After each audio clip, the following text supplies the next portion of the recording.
Yeah, it'll be recorded on Facebook and on StreamYard too. Yep. So I'm just gonna change the privacy here so everyone could see it. Let's see. All right. Edit privacy. Now it's public. So now anyone could see it, whether they're friends with us or not. Okay. All So right. we're on there. It's all good. Yeah. So Yeah. we'll give people a few to jump on. Phil says, "Is it too early to drink?" It is for me, Phil, but I think you're okay. It's Sunday. Good Hey, morning. Maria. Yeah, there's a lot of people waiting for this, Nino. I Mhm. mean, Mhm. we got really good feedback from the last one. It was a great discussion, and I think people really appreciate an honest conversation with mutual Mhm. respect without bashing other Yep. people, because that's what we see a lot of today. Hey, Gina, Becky, JD, Stephanie, and that kind of stuff. Hey, Bob, that stuff's not helping anyone, No, no, and and I think it also reveals a certain kind of weakness because rudeness is usually ventilated, by something that they feel is a weakness. So, I have no urge or anything to bash about anything because, what's in front of us is already such a challenge for people to educate, to coach, like to dive in all of that stuff. You don't have time to worry about what's going on with all the shit talk. But it definitely, it's one of those things that people are in the dog community. They know it exists. Some people thrive on it. They even make podcasts on it. Just talking about others. But there's a lot to be told about what we do and what helped us in our journey. So yeah, it's definitely gonna be more than plenty to talk about. So yeah, I mean, geez, if we wanted to, we could. I know between the two of us, we could talk for mhm. hours and just actually put out information to try to help the average dog owner, the average Yeah. young dog trainer, because there is so much out there to learn. And Hmm. when you when you seek out information, a lot of people are so Hmm. confused on where to turn because there's so much conflicting information. So, of course, Yeah. today, yes, people, we are going to hit on the e-collar stuff a lot because I know that's what everybody wants. I'm a big user. Nino's a big user, and so we'll definitely answer your questions and hopefully provide a lot of insight to where we could take away some of the myths and the fears and make you guys a little bit more comfortable. But in the end, everyone has to make their own decision on how they want to train. And that's what's important. If what you're doing is working and you're getting the results you like, and the dog is being treated properly and fairly, and the dog is in good spirits, well, then keep doing what you're doing, right? But Well, none of unfortunately, us, Larry, that's not the case for everyone because there are people sure, with genuine good intentions and they're being stopped by either their clubs, governments, or even organizations that forbid you to use any of those tools if you were ever to compete. Of course, they're not going to come to your home and check you in the club or whatever. But when there's snitching going on and there's pictures popping up or videos, and they get notice of this, they might give you the repercussions of banning you from that sport or whatever. Even though they know in that specific country it is allowed, they could still sure, ban you. So, for example, you go to the World Championships as a French team, and in France, e-collars are allowed. But let's say they got videos of members that are in the team competing and they send those videos to the organization. Well, then the organization can kick you out, which is what happened, I think, last year or 2 years ago. So they actually kicked out the whole team based on footage that they took at home, even where it's not illegal, but just knowing that they were using it got them kicked out. So yeah, it's not about, oh, we're having good intentions, we're good for the dogs, we're having a structure to teach dogs things with this tool, and it's doing magnificent things. That alone today is not enough anymore. You see what organization, who's, what country are you at? um, all that kind of stuff, like commercials. Like we've talked to people before that have commercial interests in talking only positive, even though they know it's not always the best advice for some people. but they're not going to Sure. say it because they're now in the only positive bracket or box, which keeps them from giving genuine advice sometimes, and that's also a problem. So this is not just about, oh, there's two guys here going to talk about e-collar with good intentions. I do feel from the responses that we get, there's a lot of issues with people that either can't get one of those collars, it's illegal, or they want to do the best for their dogs. They want to, also invest in education, but the government is just not allowing them. But anyways, we can talk Mhm. about politics a little bit later when those questions are getting answered of those people. But I think it's definitely something that, Larry, you and I think we have followers like across nations and across continents. So Well, what we we say have will not people be, yeah. we have people from Mhm. all over the world on here right now. Hey, Wallace, how are you, sir? From all over the world. So this is definitely a conversation, people are waiting on. So of course we'll get into mechanics and the way we use the tools as well as everything else. But yeah, unfortunately, the politics are a big part of it now because Mhm. people who Yeah. do what we love to do, no matter what your area of dog training is in, whatever your discipline is in, it's being affected big time, Yeah. and everything starts in Europe. And if they start banning tools in Europe, which they have, then they start breeding, banning breeds in Europe, which they have.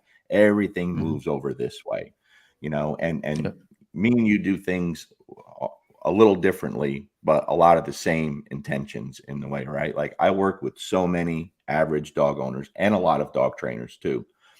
And through the seminars, I've been fortunate enough to work with hundreds and hundreds of people over the past few years, if not thousands. And what's disturbing, Nino, is the lack of understanding on just the basic communication, the classical conditioning, how dogs learn that's out there, and the bad advice and training that people are getting and paying a ton of money for. Like they go through trainer after trainer paying thousands. These are the same Mhm. people that struggle teaching dog with a leash or with food, and their trainers are throwing e-collars on the dogs, and they're making it much more difficult for people like me and you and other people that are trying to Mhm. represent dog training and the tool in the proper light. And so for several years, nothing that I do is sexy or fancy. I've always focused on the average dog owner because we all have a habit in the dog training world where we almost communicate with each other on a whole a lot. We almost market to each other, dog trainers, right? All the videos and Mhm. everything.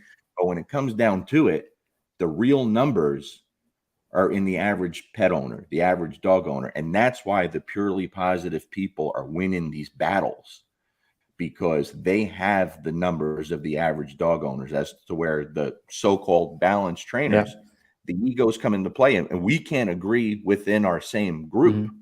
You know what I mean? And we No, talked it's about the ripping apart of trainers and stuff. So the way I have shown the e-collar for years is very simple, very basic. And I've structured it in a way I didn't create anything, I didn't invent anything. And I'm always very clear to say that. And the way I use it, I have my people get away from having to use it very, very quickly because it becomes such a beneficial instrument in their arsenal to give their dog a much better life, where the dog can be off at a park running like a real dog needs to do. But yet, to this day, we still have so much confusion on that, you know? Yeah, I agree. It is a numbers game. I mean, just like any state prison, I guess in the U.S., who runs the yard, the race with the biggest number.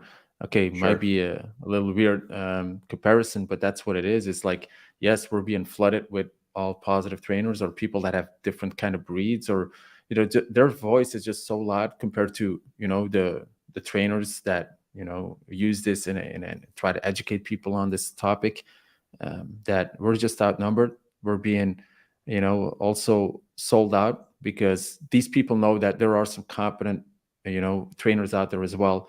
But the fact that some European countries don't even make an exemption for professional trainers that have been proven to be out there for years and doing good stuff and great stuff, even for law enforcement, helping agencies, even they get banned. That means there's no debate even about are you competent or are you skilled to do this. This is just about, all right, we decided that regulation is going to cost too much effort. We don't want to do that. So you and I are collateral damage.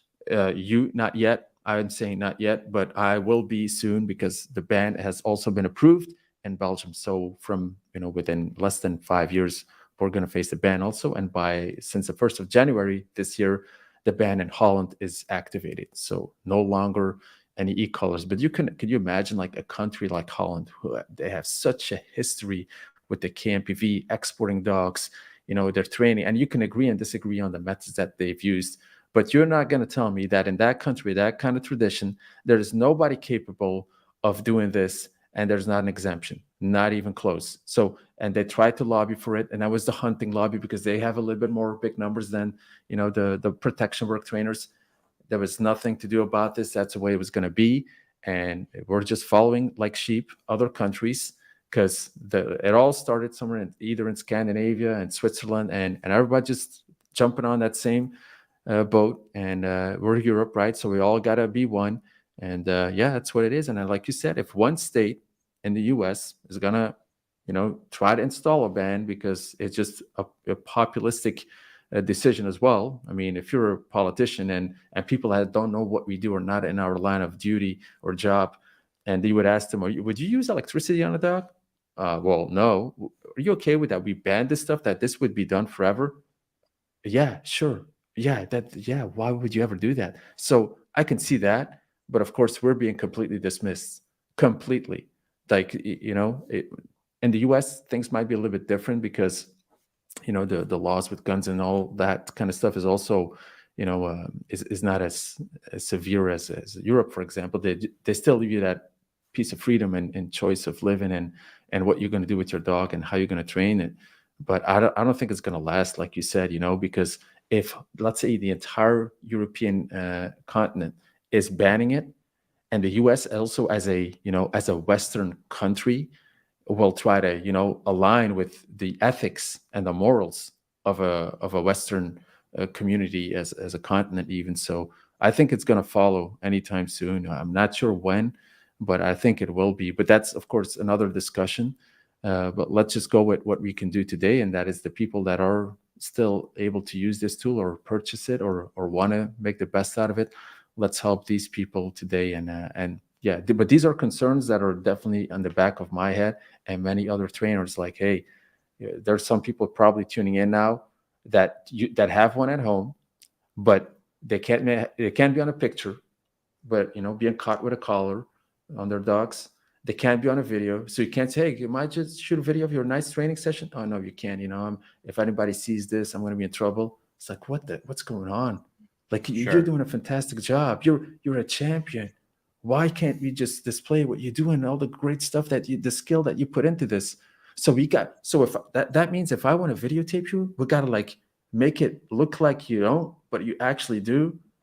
That's a tough one for me because then we're trying to fake things, and faking things is something I've never liked.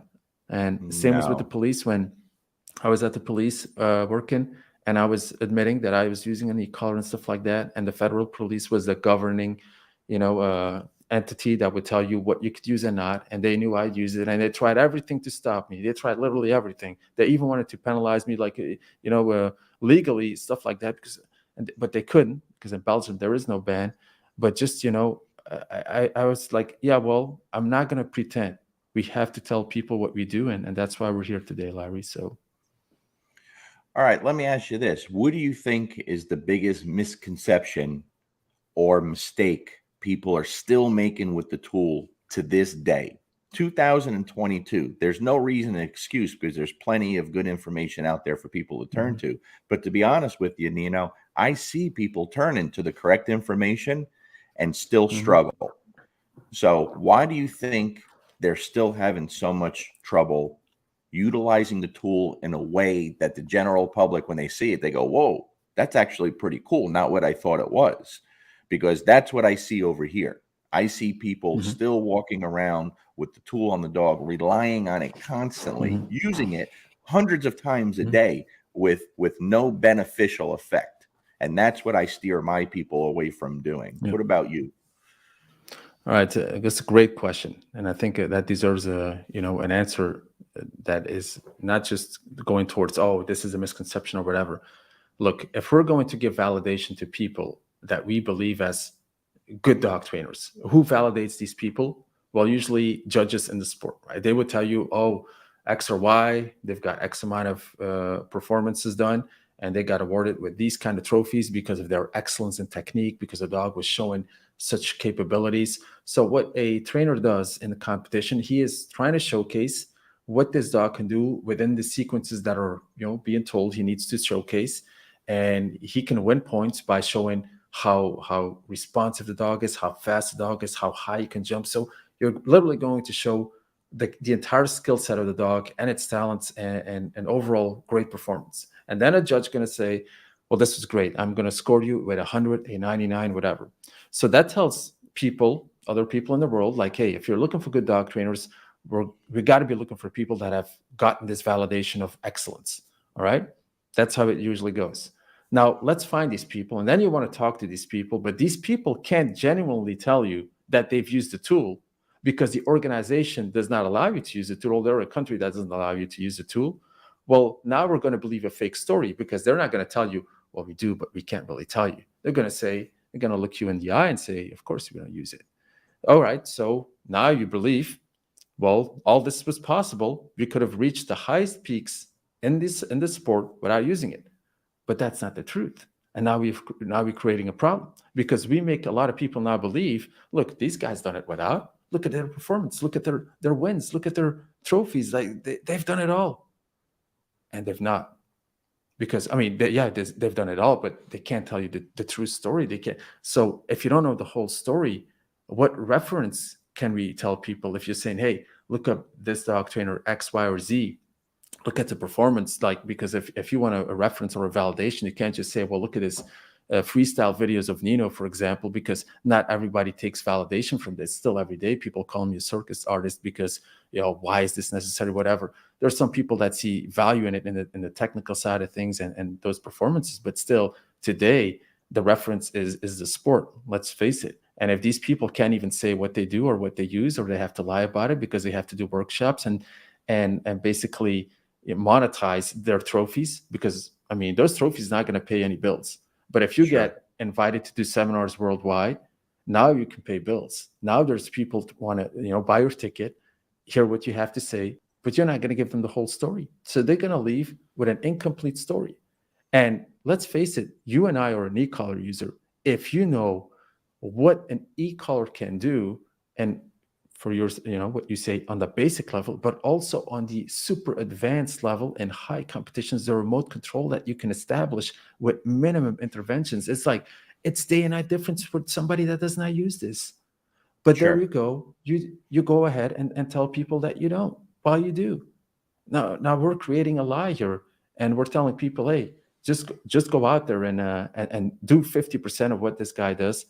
But I mean, the e-collar has such an impact on your overall outcome and control, because if you know how to communicate with it, and we'll talk about this, and if you could do it subtly, I mean, people that wouldn't know the dog's got a collar on, let's say we put a scarf over it, they would not even tell, they couldn't even tell if the dog was getting that e-collar communication. So you could do it so subtle that it's something that you can't even see with the eye. Even if you're looking at it, you get, did he really get something?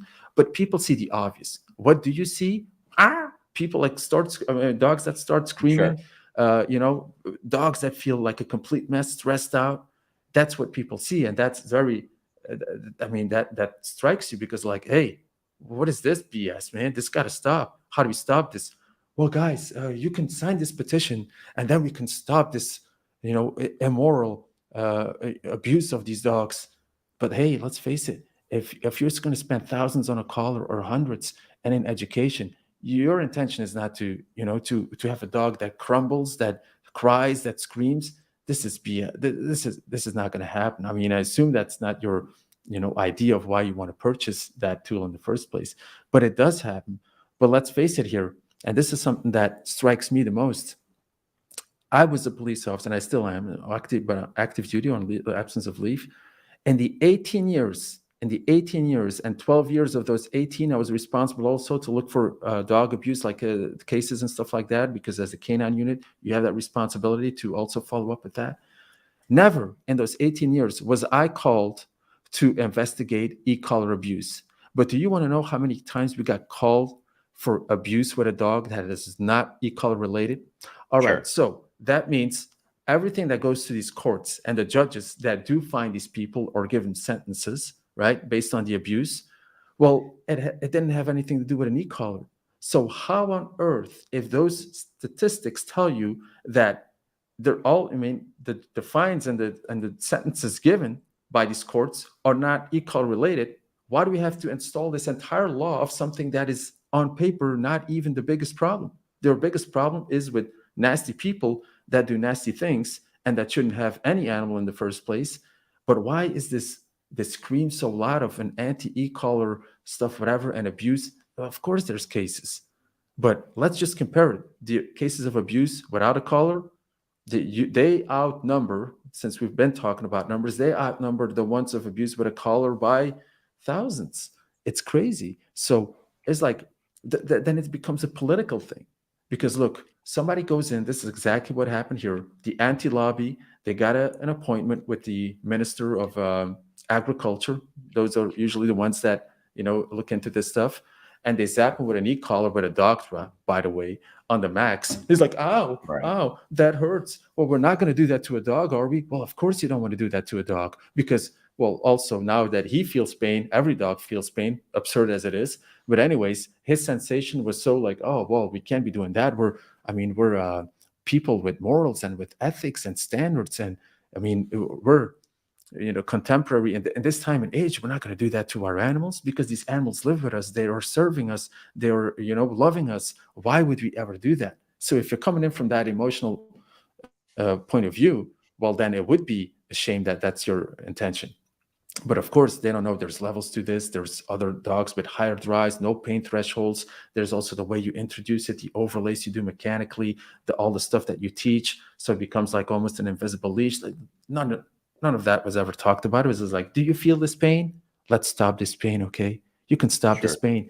Look, just a few videos ago I was doing something with an e-collar and somebody asked me, would you do this to your daughter? Would you put, like, well, hold on a second here. Why are you comparing a dog to my child? Okay. And first of all, the dog you see in the video, that's like, that's a high drive dog. That's a dog that needs to be trained and controlled. Like, I don't understand the comparison to people at all. But that said, let's say we're talking about discomfort. Yeah. If that's we can honestly say that in some cases, e-collar can give discomfort. Well, do you know any kid that has ever went to adulthood and never had any discomfort, by the way? And you as an adult, isn't that what we preach all day these days? Is, find discomfort, no more comfort zone, get out of the comfort zone, be comfortable with discomfort. Oh, yeah, but if you want to train a dog, all of a sudden that doesn't apply. Like, this dog should be free, do whatever he wants, eat whatever he wants, attack every dog that he wants. What is that? Where does the world come into? Why do we have to explain as professionals, proving we're trying to do things better and more efficient and more humane and more dog friendly? But nobody's listening to you and me, Larry. They're listening to the people with the 5,000 signatures or 40,000 or 100,000 telling you to stop this. So I'm sorry that I'm going on about this, but that's where it all starts. This is the problem. Like, I even have to explain myself to my own family. They're like, by the way, Nino, you use e-collars, right? Yeah, I do, Mom. I do. Says, well, why? Yeah, because e-collar isn't that nasty? Well, we know you don't train nasty, but like, isn't that nasty? Like, how do you feel about that? So that tells you everything. I've been doing this professionally for years. I've been at the unit for, you know, over 10 years. They're still asking me, is that okay? You see, so the perception of people that don't work dogs and they hear this e-collar electric, stop this, okay? So I can see where that comes from. But as a politician, you shouldn't be led by, what people say without any expertise. You have to hear the experts. But the experts, the lobby with experts was, a bunch of manufacturers that were not interested in being in the lobby in the first place. And the manufacturer is somebody that makes profit, so he is not a neutral voice. All right, so if the manufacturer is not neutral, I could see that. Okay, who's next then? The vets, okay, the veterinarians. Look, me and the professor Mark, we've talked to, a professor that has written multiple articles on a European level, and her research was absolutely disgusting. Why? Because it was just 20, 30 dogs. And then what kind of breed? Oh, yeah, that breed with that kind of competency. Oh, let's see if they have stress and all that kind of stuff. Like, first of all, you and I know that stress to a dog is not just coming from a tool. A handler himself without any tool can cause the most stress to a dog. So, how are you going to measure something if you know nothing about the competencies of the handler, if you know nothing about the drive and the skill set that the dog is capable of, and you're just going to randomly look into a case and then write studies and stuff like that? Like, I was like, well, listen, if okay, the manufacturers are not being hurt, got that, but the vets being appointed or assigned to this are obviously biased also, right? They are not working with the kind of dogs that we work with, Larry. They're not solving these problems either. Doctors and professors usually do not train dogs. It happens, but that's not usually the case. Sure. So who's going to talk on our behalf now? Oh, do you think they're going to call Larry Krohn or Nino to come and talk about e-collars? No, of course not. Of course not. So who's left now? Oh, the hunting lobby. Well, you know what they said? Literally, that was the statement of the cabinet. They said, look, hunters, there's a whistle that you use, right? Why don't you blow the whistle and reward your dog instead? Case closed. It's on paper, Larry. I can show you the transcript. Yeah, I can show that's you that's the official scary. response of the cabinet. Yeah. But you know what the problem here is, Nino? And almost opposite of what you're saying. What you're saying totally makes perfect sense. Over here, for example, I saw a post on an e-collar group on Facebook the other day, just e-collar group. And I don't do things in groups. I stay out of groups. Every now and then I see something and I can't help but say something. It Mhm. was a young trainer with a little dog on a place board using an e-collar, and the dog was struggling. Okay. It was very clear that the dog wasn't sure what's going on. There was a lot of confusion. It just wasn't good training. And she asked a question, and it was an e-collar based question. And some of the responses is exactly why we're still having so much problems with this tool. Someone chimed in, you have to dial up the e-collar, keep going higher until the dog complies. Because, see, to this trainer's Mhm. opinion, the dog's just being defiant. Okay. That right there is an individual that knows nothing about training dogs. And I wasn't that kind to her response because she was so arrogant with the response that she truly believes she knows what she's talking about and she doesn't. So it's people like that you have a little dog struggling, visibly struggling just with confusion. And now you Yeah. start amping up an e-collar and you see the dog really confused. And when it finally figures out how to make the discomfort stop, they're like, see, the dog knew what it was supposed to do. It was just fighting it. And that's such bullshit. And it's people like that are crippling Yeah. this industry. Mhm. I watch people when they come into my seminars, right? When anyone has Mhm. an e-collar on, I watch. And a lot of these people are professional dog trainers. And I'm watching the receiver. And there's times I watch that red dot on the receiver going off nonstop. Boom, boom, boom, boom. Yeah. Because they come in and they're so nervous Mhm. about their dog misbehaving in front of other trainers, they get stressed out and they're boom, boom, boom, hitting the dog to tell them, you better behave in here. And I'll say to them, why are you hitting the e-collar? What do you mean? They said, well, I'm watching. You hit that e-collar probably 15, 20 Mhm. times within 2 minutes. Why? Mhm. And then they know I saw it and they'll explain to me why. I say, well, okay, does it work? They're like, well, what do you mean? I'm like, how many times do you hit that e-collar throughout the day? 10? Well, yeah. More than 10? Yeah. Maybe 100? Maybe. Is it changing anything? Is it working? Well, no, then why are you doing it? And see, so for the mass numbers, the average dog owners and a huge segment of dog training, the Mm-hmm. majority, unfortunately, they don't understand how the dog learns before ever putting an e-collar on a dog. And so that it's so easy to push a button, Nino, and people get so trigger happy. And that's something, the way I Mm-hmm. do things, can I do things a little differently? Yes. But I know that everything we do, anyone with any kind of a platform, anything we do, people pay attention and then they Mm-hmm. try to copy you. And if you try to show, hey, look how great I can make my dog with a gas pedal for the e-collar, people are going to cause a lot of harm to dogs because they don't understand the process that went in Yeah. before that, right? So Yeah. I tell people, can I use an e-collar and make my dog's obedience better, faster, sharper? And absolutely. Do I? You never see an e-collar on my dogs for a reason. I want people to understand my dogs are really well trained with nothing on. Okay, with nothing on.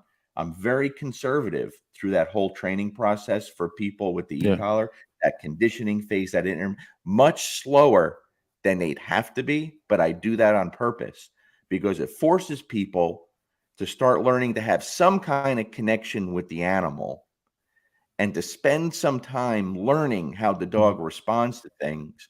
And they are so much less likely, and I know this for a fact because I've done it for years, they're so much less likely to cause any harm to their dogs.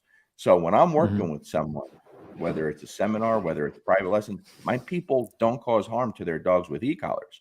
But yet you have Mm-hmm. people with huge internet platforms, much bigger than me, I deal with their people constantly through seminars and Yeah. private sessions and phone consultations to where the dogs are completely destroyed.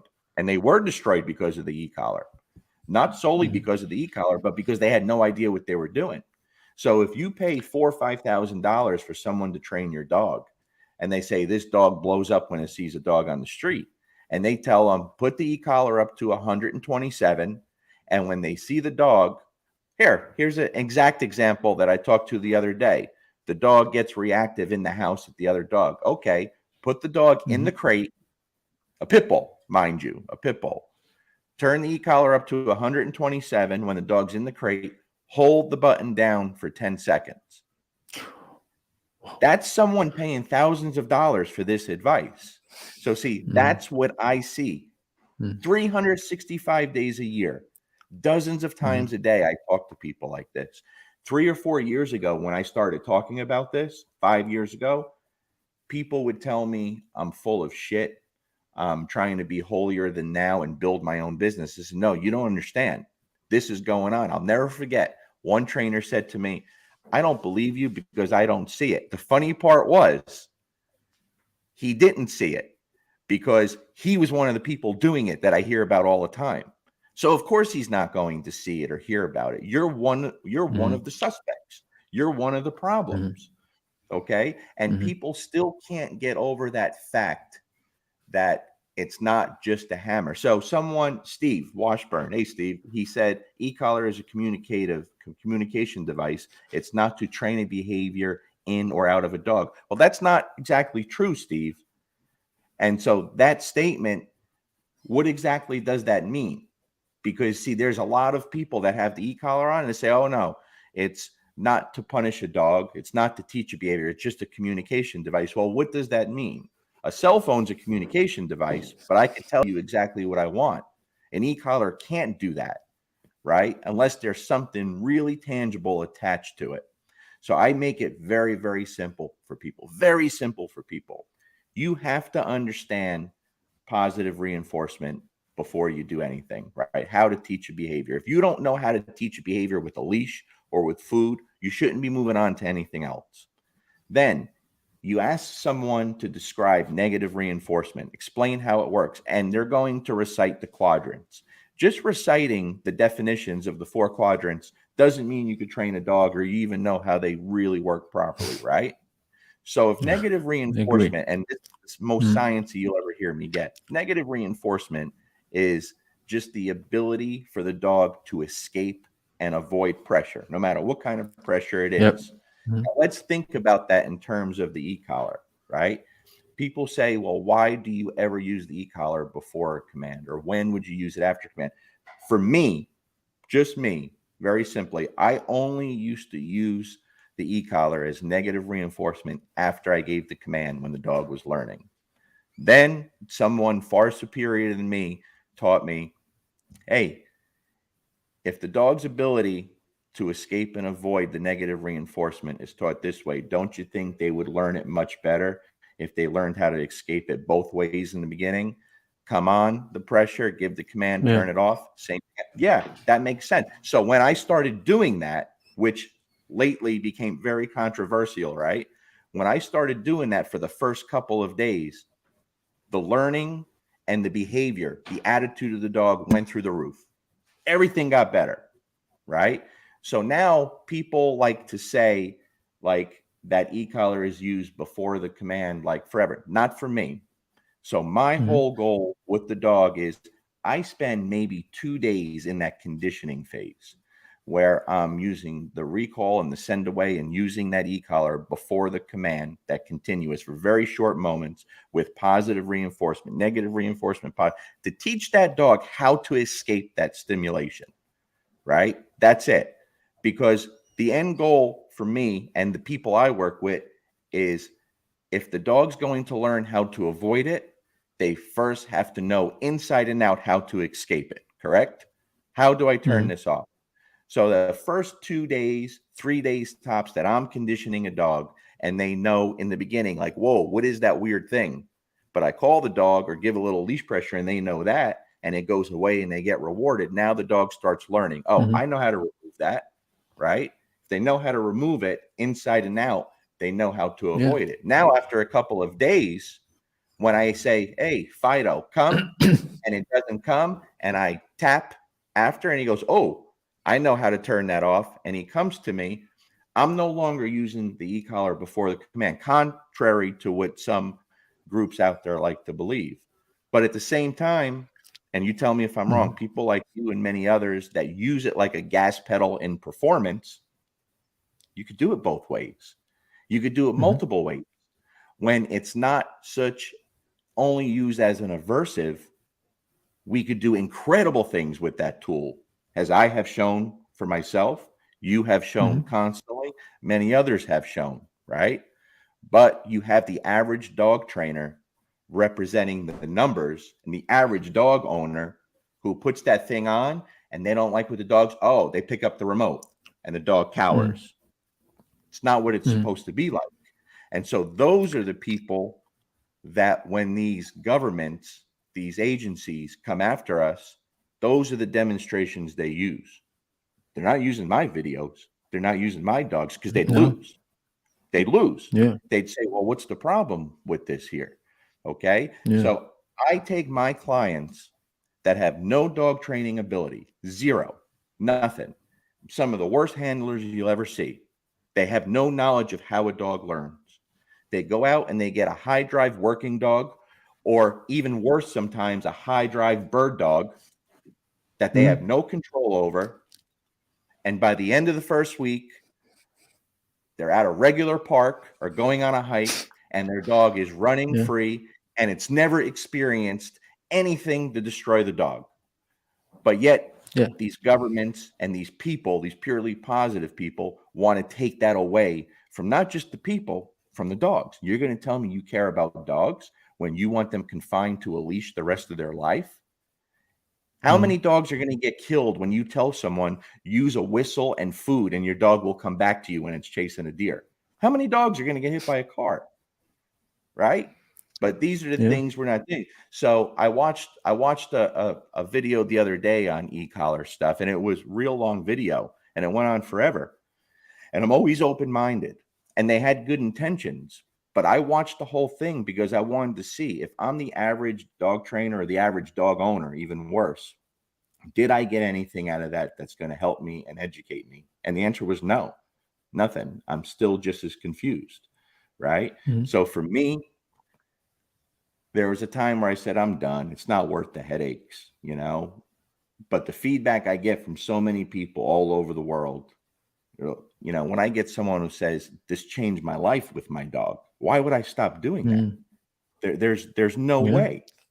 But there's still so many misconceptions how I use it, how you use it, how other people use it that are doing good things with Yeah. dogs. And so for me during this live, I just want to answer any questions people may have. They probably have Right. less questions for me because I've been so open about everything.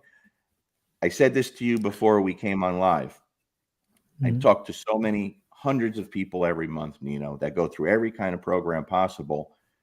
And I know a lot of people that have taken your course, that are currently in your course, and they're extremely happy. I haven't met one person that doesn't love it, right? And I don't have to say that, but they not only because of the results they're getting with their dog, but they're having a blast doing it. So people are Yeah. going to be interested, and you don't have to give away all your secrets or anything, but you're never going to be hurt by explaining the way you utilize the e-collar a little bit so people see a different side of just from my end. You understand what I'm saying? Mhm. Yeah. Well, thanks for saying that. But I'm hearing a few things here that we need to clear because there's a lot of information to absorb, and the things that you say stem from your personal experience and what you've seen and what you work on, your environment, people that call you and ask for help, and then what you observe and the conclusions you make. There's two things. Well, you said the collar is a tool that can be used to avoid and escape. So, how do you teach a dog that he can understand how to avoid? By showing him with the leash. But I already hear Larry is multitasking. He is using his analytical ability to see what the dog is doing, like in the moment. Then he's making enhancements as he is showing the dog where to go to. So he's using so first you observe, right? Your brain processes, then you pull the leash with your hand, but you do it slightly, not jerking. So that kind of, finesse that you put into this is, how you gently show that dog. On top of that, you're pushing a button. When the dog complies slightly into the direction you want or shows the behavior that you're interested in, you stop that pressure of the leash. You also stop the e-collar. On top of that, you come with a reward. Larry, there's a lot of things you're doing that for You're you right. or something that, yeah, because for you this is almost unconscious behavior Yes, because these skills you're are right. being applied at the same time in your subconscious. There's no way that Larry says must pull leash first, then hold button release. No, that wouldn't be possible. Then you wouldn't be Larry and nobody would know you because you'd still be struggling.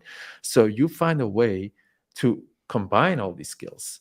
And then of course, if we look at new people that come in and they get a high drive dog, the higher the drive of the dog is, the more fast the processing needs to happen because you really literally don't have time. They're already in your face, they're already moving. All right. So that means as soon as you get a higher drive or a faster dog, that process needs to speed up. So how do you get that um, dexterity in your fingers and that overall comfortable feeling or confidence in yourself that you can pull off three different things, maybe four even if you're using a clicker, and maybe even five if Sure. you're gonna like drop a ball on top of that. That's a lot, Hmm. Larry. But Yes, you're. then on Mhm. top of that, what stops people then? Because I put it in the open. Those are some of the skills that you will need. Okay. So what's the problem now? If we open up about the skills that you need to, comprehend and apply, there's something called driver behavior. And I'm going to give you an example.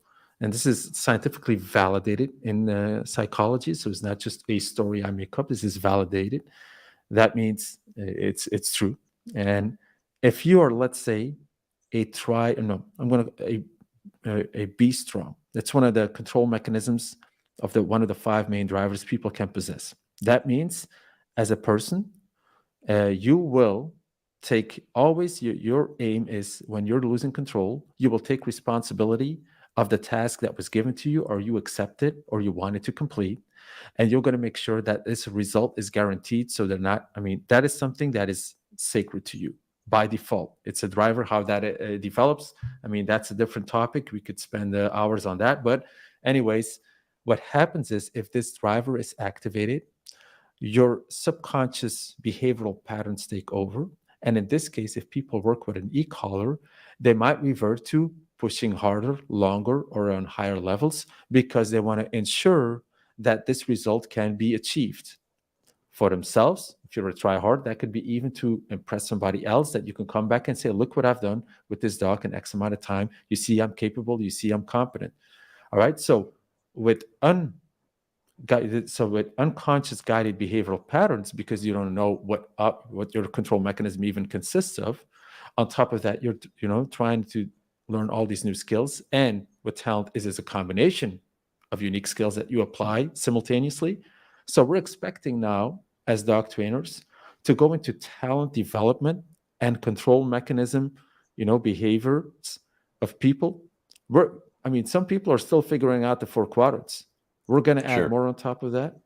That's Sure. that's tough, and I think that's why the e-collar has a reputation. If I ask any high level trainer, what do you think of the e-collar?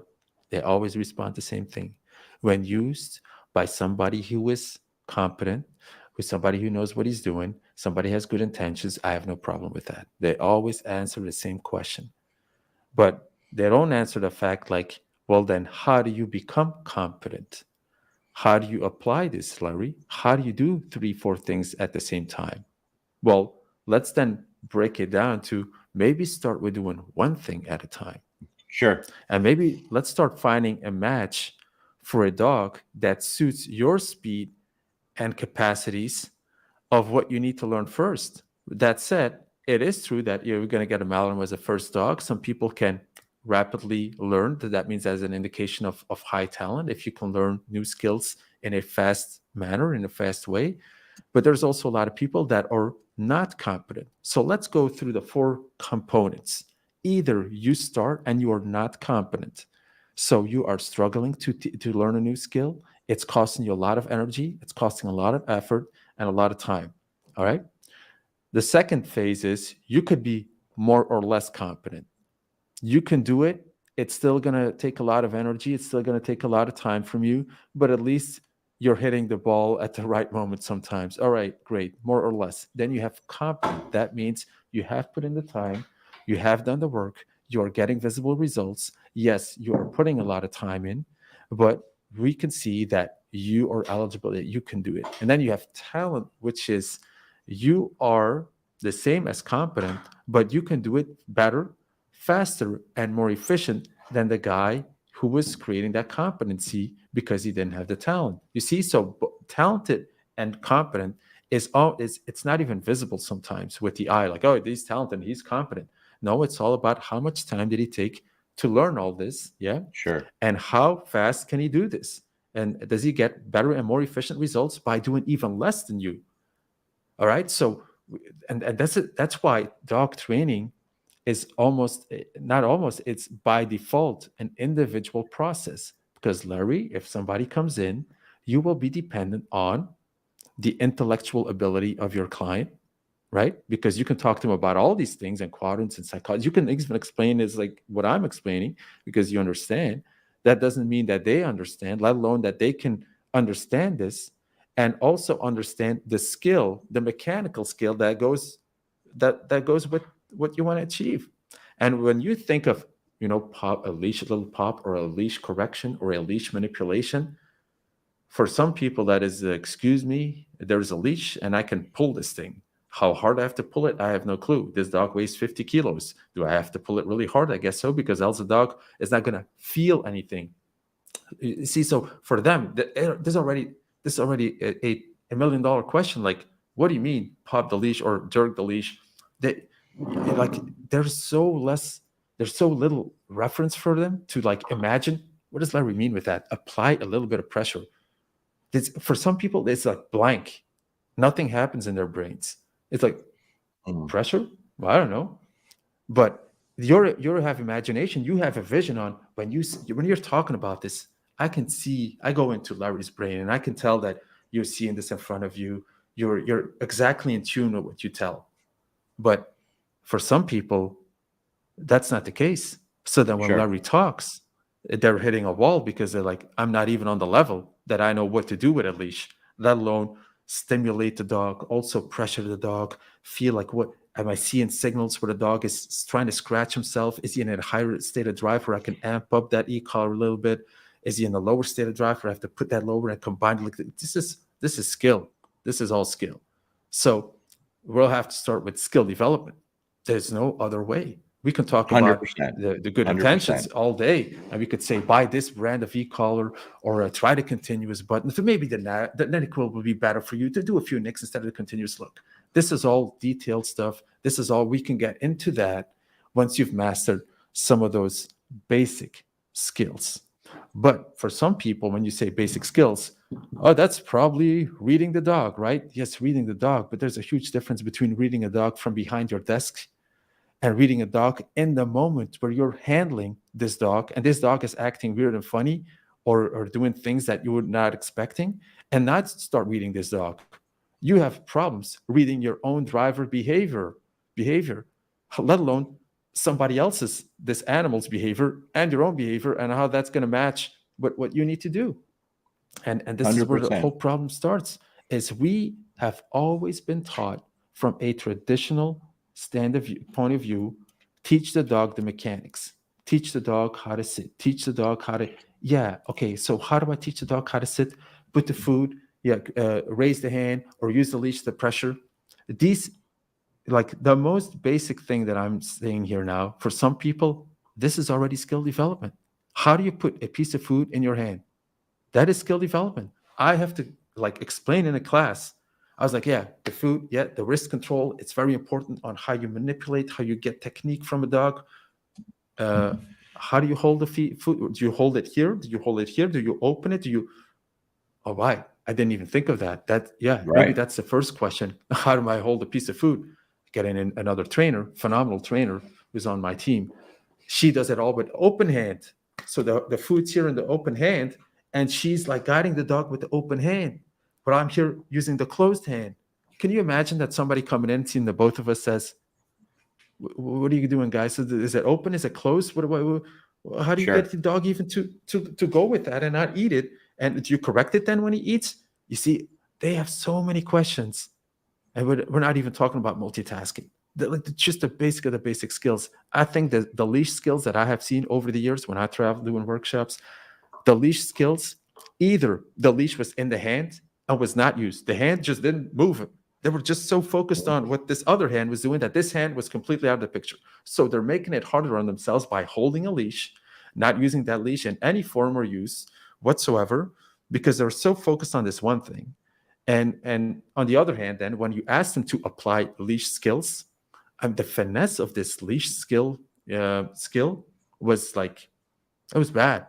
It was bad. Right. So, and if you attach on that leash a piece of equipment that has an impact, a direct impact on a dog, communication wise and sensitive wise, well, now again, this is a recipe for problems, because you're asking leash skills, but what's attached to the neck of the dog can have a huge impact. Either the dog is sensitive or he's in low drive, right? He's very focused on you. You start popping this thing. So this manipulation, he feels this is coming from you. He gets insecure. You're like, oh, what's going on? They told me to pull this leash in because I need to get him closer. The dog is giving you like another response, as in an opposite reflex, whatever. Oh, damn. What are you going to refer to? Analytics. How do you analyze the situation and you apply some of your other skills to adjust this? Big problem, Larry, because we're expecting way too much, and because for us it's a norm, but it's not. Well, It's you not. hit on And a great point there, Nino, because that you 100% we do expect way too much from people. I'm getting ready to put out a video today for my private group Mhm. that is literally just how to teach a dog how to follow food. Just like you said, because the Yep. things that we take for granted, the average person can't do. So I Yeah. ask Yeah. people, we have to start from ground zero, the ultimate basic foundation. What is that? Everyone will say, well, sit down, place. I said, no, no, no. We can't do anything until you could just keep your dog still. You can't even Yep. keep your dog still. That's a problem. Okay. That's the Yep. lowest of the low, most simple thing. Just have your dog with you where it's not all over the place. Like I literally start there. Right. And then, Larry, take it a step further. Without the dog, even. So you have to visualize how this works without a dog, because the dog's going to already add stress on you. Is going to add pressure fast, man. You got a hungry dog in front of you. What is a hungry dog going to do? Try to jump on you. I smell it. I'm starting to push. Just this push and this sense of urgency. Now there's this, time. I need to move fast because he's hungry. He's hungry. He wants something. I don't want to lose his attention. I got his attention now. Let me do something. Sorry, I interrupted you, Larry. Just thought of this No, as, I yes, interrupted you're you right. first. Just thought of it as, okay, this is great.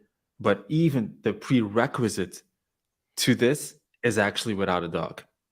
But and let's listen, face it, no one's touching on that stuff. It's the truth. No one's touching on it. No, And I'm because so glad you said that, Nino, because the longer I worked with people, the more I realized some of the most simple things that we take for granted, people don't get. Well, I just did a group yesterday, and I was telling someone, first, we have to get him to follow the food. The dog doesn't know how to even follow the food. So we can't manipulate positions. He's not ready. I said, so get him to follow the food. And someone who's done a great job with his dog, he said, I don't really know what that means. I said, okay, all right. Yes, that I have to think about those things. We have to show everything, how you hold the food, the size of the food, what you're using, everything. And we're bypassing all of that stuff and putting an e-collar on the dog. And that's yes, but they're coming to visit you, Larry. They're coming to visit you not to teach them how to hold a piece of food. They were going to see you for your expertise. Why are they coming to see Larry? Larry's the expert in e-collar training. You wrote a book about e-collars. You have you always talk about them. We do not doing a podcast about e-collars. It's not unthinkable that somebody's going to pick up the phone tomorrow and call Larry for an e-collar session. Then they come to your class or they come to your house, and you actually see that this person actually got to start from scratch. So instead of doing an e-collar training, you taught them how to put food in their hand and hold it and how big they have to cut this piece. So you could see it also what that does to people and their confidence. So they thought they were ready. Hey, we got the tool. We bought it. It's the best one on the market. Look what we got. To be honest with you, you got to start holding the leash first.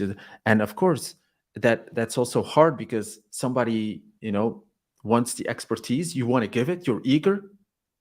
We got to go from scratch here. 100%. Sorry. And this process is going to take time. But today, people don't have time. Look at what TikTok is. Swiping that stuff. Swipe. You can't stop this thing, man. It swipes all over. Now dog training is like, all right, this working? Is it working or not? All right, when I'm going to see the results? I got people in the MVPs, like my highest class, the program, the master program. After 2 weeks, hey, when can we start fading this? When can we start doing this? You're literally learning to put one foot in front of the other. And now you want to fade. You want to go to the advanced. So the class goes from super basic to super advanced. They want to skip all that. They want to go in 10 days. Let me try the advanced stuff. Skill development does not work with that. Even if you're talented, it's still going to take time to make that combination. But what do we do, Larry? You tell me. So people here are eager. Let me hear how you use it. Let's go very technical how to use it. I think majority was going to go, what are they talking about? What are they talking about here? You want to know how to make a dog faster? Here this out. Put it on the rising. Then as soon as you say the command, you start pressing it. As soon as he hits the position, you release that button. But now let me tell you how fast the rising goes. 1, 2, 3, 4, 5, 6, 7, 8, 9, 10. All right. So unless your dog can already move into that position in less than 1.5 seconds, you're going to be blasting this dog, right? Okay. So here, I just told you a secret. It's useless. It's useless because your dog can't move in that position in 1.5, 2 seconds. Amen. And if you are not super focused on the fact that when you even see he's going to stress out because of this time pressure that he's having in that avoidance, which you explained is he knows how to escape it, but he feels like, not going to make it. Do you have the skill then to analyze, oops, I have to release this right away and come in with a positive to end this on a positive note? Like all these things, these little details that go into place. Amen. Look, we can talk about it, and I can generally have no problem sharing that stuff. But the last thing I want now is people going on the rising. Hey, that's what Nino said to make a dog faster. No. That's what might be an option when you've hit those competencies, when you're able to combine multiple skills. Now let's go. I'm assuming for you. I know for me, everyone starts at the lowest, the basics, all the little things you Mhm. described. That's where we Yeah. start, right? I'm Yeah. assuming you're the same way with everyone you work with. That's no exception. No exception. Yeah, Look, I hope everyone Larry, hears that. I I hope just had everyone the hears that. world I had the honor this weekend to share, my weekend with a phenomenal person, a multiple world champion, high level. We'll have him on our Facebook soon and on the classes.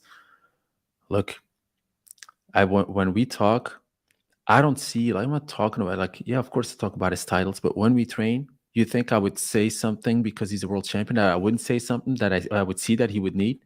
You think Yeah. they come out the blocks and everything's blazing, everything's super on point, everything is in perfection. When he says, Nino, take out your dog, you think that it's going to be faster than the fastest video he's ever seen or whatever. No, we're going to see the real stuff is that I also make mistakes. Oh, missed that one. Oh, skip the beat over here. That was a little sloppy. Got to do that again. So this is feedback that you need to always embrace from anyone. As once a student that saw me do a workshop, and he was already a student, so he invited me to his club to do the workshop. And then I was taking out Rocky for a demo, and I said, "Hey, Pat, what do you think, man? Did you like it?" He said, "Yeah, it was really good." By the way, he said, "Man, I didn't want to tell you, and I actually feel bad, but there was a point where your dog wasn't completely sitting, and he said, I didn't want to." I said, "What are you talking about? You think you would embarrass me when you would say that? You really think that? Yeah, That wouldn't embarrass me. I would actually thank you." Sam, it's great because sometimes you can't see it all, you can't know it that's all, you right. don't have it all. So That's I don't right. see any problem with that. If you can't take that, if you can't stand the heat, stay out of the kitchen. If you want to do workshops, you're afraid to expose yourself or to make a mistake, Yeah. don't do the workshops. You want to Well, go on a it's podcast live, you're afraid to say something wrong, don't do the podcast. and it's why videos So are so important, Nino. And I tell everybody I work with, I got 600 videos on YouTube. There's not a video that I look at where I don't see a bunch of things I could have done better, a bunch of mistakes I mhm, made with the timing or anything. Because as humans, mhm, if you're not really thinking about it, we tend to do things a little fast and put together and at the same time, which isn't perfect for the dog, right? And so if you don't think about those things, we tend to get into those habits. At least I do. And so the things that I preach against all the people that I work with, if I don't pay attention, I'll do it too. I'll do mhm. it too. Yeah. But yeah, that's great stuff. I mean, you listen. I coach kids basketball, right? I work with my son all the time, especially today because of people like Steph Curry. Everybody wants to shoot 3-pointers, right? And I'm a basketball junkie. And I preach to my son and my players, guys, you develop your touch inside the paint, 3 feet from the basket, 4 feet from the basket. That's where you become a great shooter. Okay. That's what builds the foundation. When you get great at that and you develop that touch, that feel, that's Mhm. when the 3-pointers come. But if you practice Yeah. beyond 3-point Yep. range, you develop a lot of bad habits. And then you'll never Oh have yeah. that touch. And it's the same thing with the dog. You have to develop that touch in the most basic, simple, realistic way that anyone can do, but it has to be there to move further, you know? But I I guess we should agree. get I into agree. some of the questions, I guess we Yeah. should get into That brings some of us the to one more questions. thing.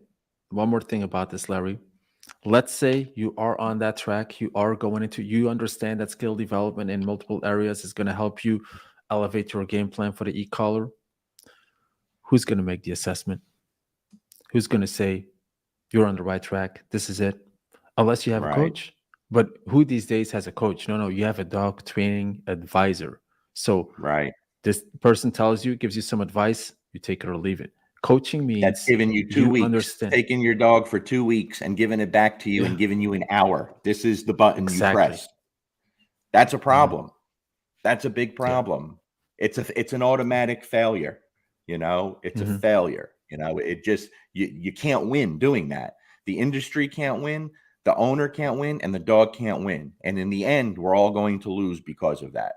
It's just a fact. Oh yeah. Someone with your skill level doing what you do with the dogs, the way they look, it's coming out of your mouth about preaching the most basic fundamentals that you have to do and your people have to do. I hope that really resonates with people.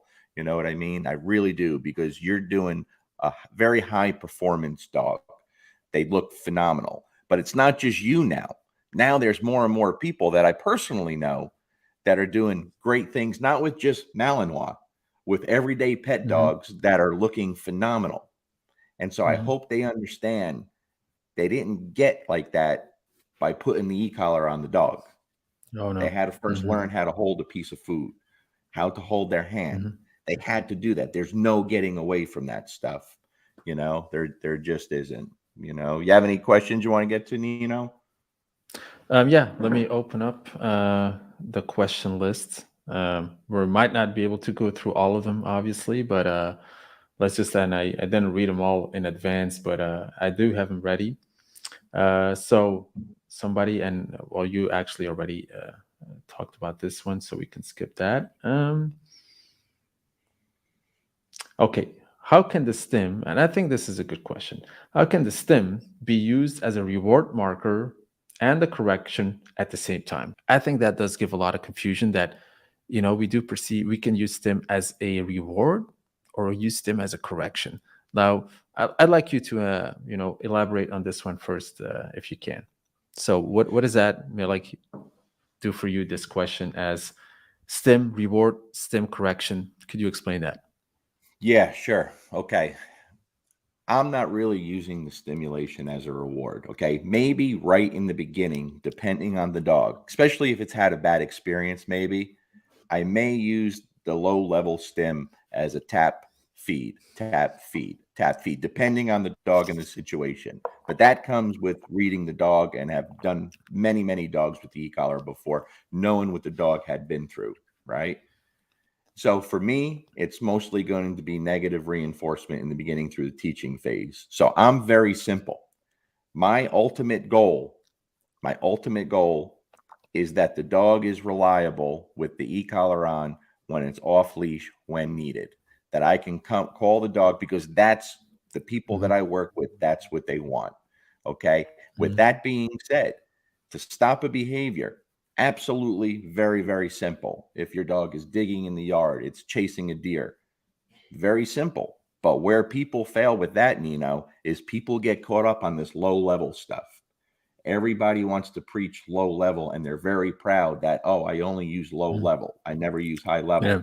Well, guess what? If you're going to try to stop a behavior with low level, you're going to fail.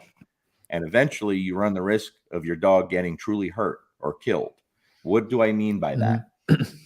People talk about dialing up all the time. Okay.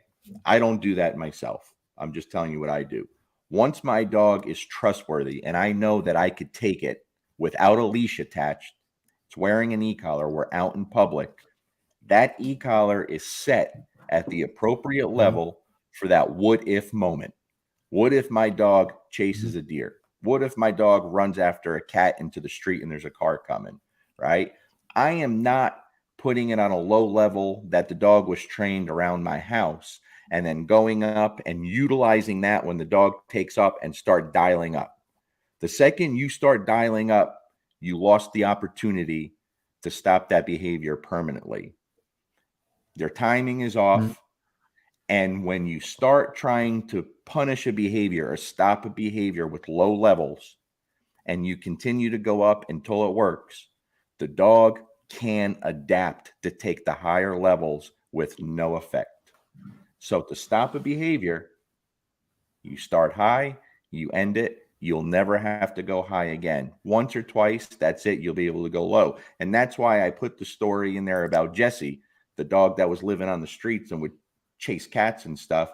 That's why I put the story in there in my book. Short chapter, very, very exact what I did to get him to stop chasing cats because he was going to live in a home that had cats, right? First time was the highest level. Second time was less than half the level. Never had to do it again. But if I start low, try to get Jesse to stop chasing cats and keep going higher, eventually those higher levels are going to have no meaning. Going to have no Hmm. meaning, right? So So, negative reinforcement, punishment, very different, you know. yeah. So, yeah. Oh, yeah. So, yeah, I gotta put in my plug. Sorry. Yeah, Larry. So, what you're saying basically is that the state of drive, so where the dog is in, will always reflect the output that is given. Is that Say that correct? again, So, Nino. the state of drive the dog is in is always the indication of the output that should be used. So if the dog is like Sure. in his Yeah. high state of drive, but you want a different, and maybe we should point that out, you want a completely different behavior than the one that he's doing then, yes, you're going with a high stim, right? Sure. The high stim at that point will not result in necessarily wanted taught behavior before. It will just do something else. And the something else is he stops chasing whatever he is chasing. But, and here comes the difference with a correction on a training context, mediocre drive level, is when you apply that correction, then because a dog goes out of line or he does something that you did not want, you give a correction that should result immediately in the command that you've taught the dog. And this might be a very complex command, even. Let's say, for example, you say the dog to go into a healing position, focus up, right?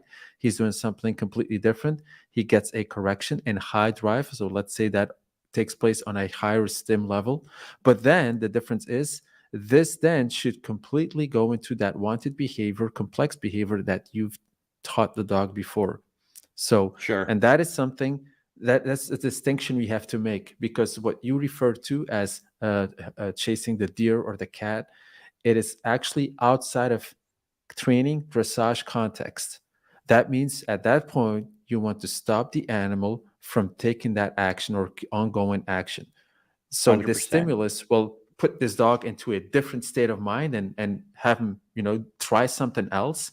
And that something else, whatever he does, makes him stop chasing that cat, deer, whatever. And he's That's prepared enough. for that.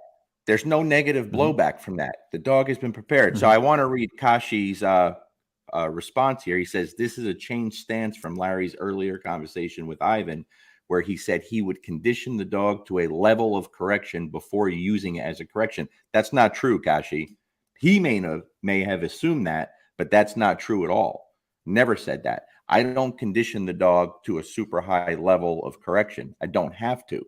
Okay. But when I jump into that intermittent stage and I'm using higher levels when the dog doesn't respond, maybe that's what you're referring to. So, for example, 2 or 3 days of conditioning the dog on low level, right?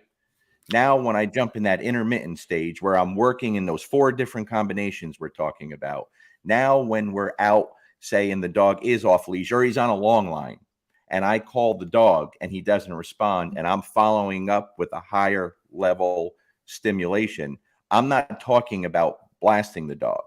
Yes, it's higher level than the conditioning phase, right? But that's realistic. I'm not talking about stopping a behavior, right? So if I'm out there and I call the dog and he doesn't come and I follow up with the e-collar, I'm not going corrective measures super high level, like don't ever do that again. So I think that's where you're getting confused. I've always been very Hmm. clear on that. And if you go through the book, you go through any video, I can't be any more clear on that. So from that Hmm. conversation, a lot of it was twisted, like that I'm trying to use low levels all the time. And I'm Hmm. always using the e-collar before the command, and I'm trying to stop behaviors, preaching low level. No, that's not even the case. Many people do preach that. I'm not one of them. I've been very clear about what I do with it, and that's never changed at all, especially when you have, I do believe in preparing the dog to accept that higher level correction, because I've seen what so many average dogs do when they receive that high level correction for the first time without being prepared. We're not talking Hmm. about well bred high drive Malinois here. We're talking about Hmm. everyday dogs that fall Yeah. apart when they get hammered with the e collar with no preparation, fall apart, get destroyed. And I've been dealing with them Hmm. for years, and I've Yeah. showed them. I have showed them. I've showed the videos of the dog showing up.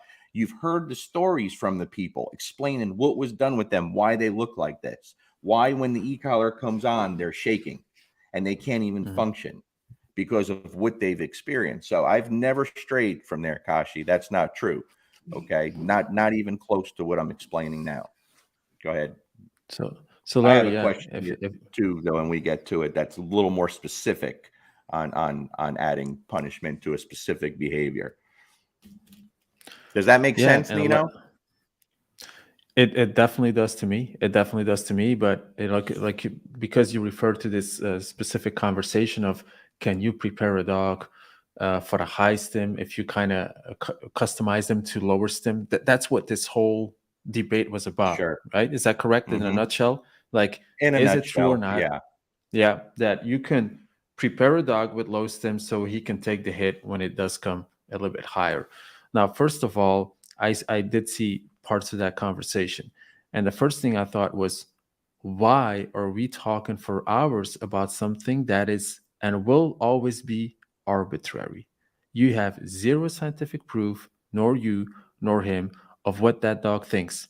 No dog has ever came back and told you. But what you do have is proof of your results. And Sure. that is your validation. It's not what the dog wrote to you in an email later, what he said. Sure. It's about, are you getting this dog to the point where he is trustworthy, where he does not suffer from wearing an e-collar, where Larry's approach was productive and was helping the dog in a time efficient manner with tangible, visible results? If the answer is yes, Larry, by default, you are right. There's no way you can fight me. You can say, Nino, why do you move and slide with your dog all that time? I can do that without. Congratulations. Do it without. You Right. see? So it's not about the wrong and right. And that's what I feel sometimes when these kind of discussions hit up. Then I'm always going like, either you put trust in somebody. If a client comes and meets Larry, they say, hey, Larry, I really like your results, your human approach, your honesty, your compassion with the dog. So you're not just going to be brutal. And that is my validation as a client that I give to you. I allow you to do these things based on your expertise. And if you want to stem the dog on the lows first to prepare for the high, or you don't want to do that, to be honest with you, I could not care less. I could not Right. care less. So I didn't understand that whole conversation. Why was it so important that you would say something that maybe that was unclear to him, and for you that was unclear? Why it kept going back to that same conversation topic? Like, it was meaningless. It was meaningless because what you do, like you said, there's different breeds, there's different response, there's different actions you could do. There's so many things that could lead to a result that if you want to then do the aftermath on what exactly was it that made the difference in your appearance and with that collar, and what are you guys talking about? But So here's the it issue. was. Here's the one thing that was ignored with that conversation, we have to focus on the human, the average human with the average dog. What's going to Mhm. benefit them?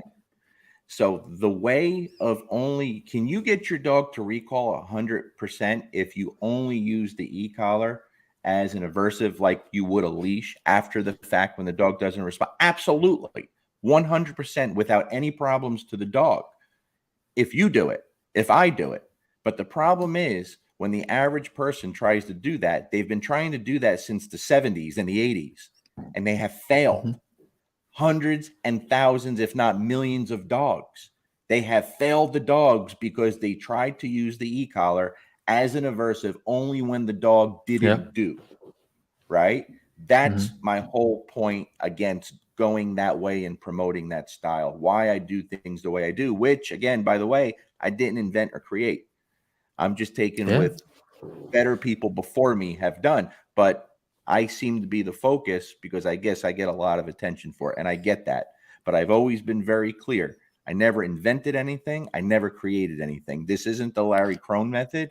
These are things that I have taken from better people before me that I have found work best for the average dog and the average dog trainer, the average owner, the average dog owner, where the average person isn't going to destroy their dog. Because the Mhm. second someone says, oh, I don't have to condition or prepare the dog or teach him, I just call him when he doesn't come, I blast him. Then we continue to do what we've been doing for the past 50 years. And that's why the tool is in the light that it Mhm. is in so many places, you know? Yeah. I think that's what it is, and the e-collar can give you faster, better, more efficient, more reliable results. So everybody wants to know the secret. And Larry attached his name to an e-collar user, has incredible results, has saved a lot of dogs from a horrible life without any freedom, etc. So of course your, Larry's and e-collars, and especially if you write a book, you become one with the collar. You become the face of the Sure. e-collar, not just because you talk about, but because the others try to hide. That's what I'm trying to say. Why isn't the world champion also talking about his experience? Because he can't. Maybe he wants Right. to, but he can't. So Larry has Sure. to, and Mr. Freestyle Nino, he can also, because he's not in an organization that shuts his mouth. So we're like, that leaves us like, yeah, we're making these conversations happen. So yeah, Nino, I just and had an people take it. idea of, I'm not a big TikTok guy, but I just had an idea of a TikTok video I'm going to do, and I think I'm going to get more views than any video I've ever done or you've ever done.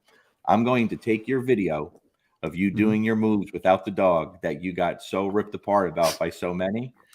I'm going to throw on maybe some Speedos or some tights or something, and I'm going to redo that video. Are you serious? I think I'm going to.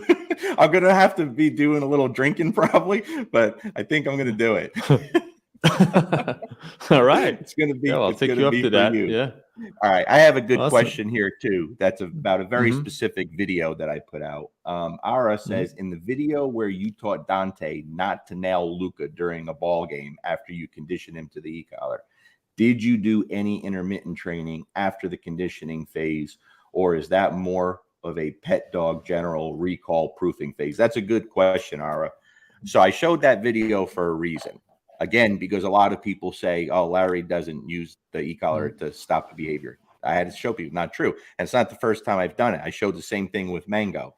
So the video was, I took all 4 dogs out. Dante's young. I know I'm going to throw the ball, and Dante has no chance on getting it from my other dogs. And he's going to get frustrated, and he's going to come behind one of the dogs, probably Luca, and he's going to try to bite him.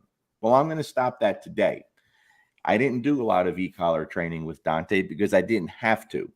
He's very, very well trained to where I went through the e-collar training process very fast, just so he was trained to understand, again, how to remove it, how to turn it off. He gets it, right? So I spent 2 days conditioning him, 5-10 minutes, couple times a day.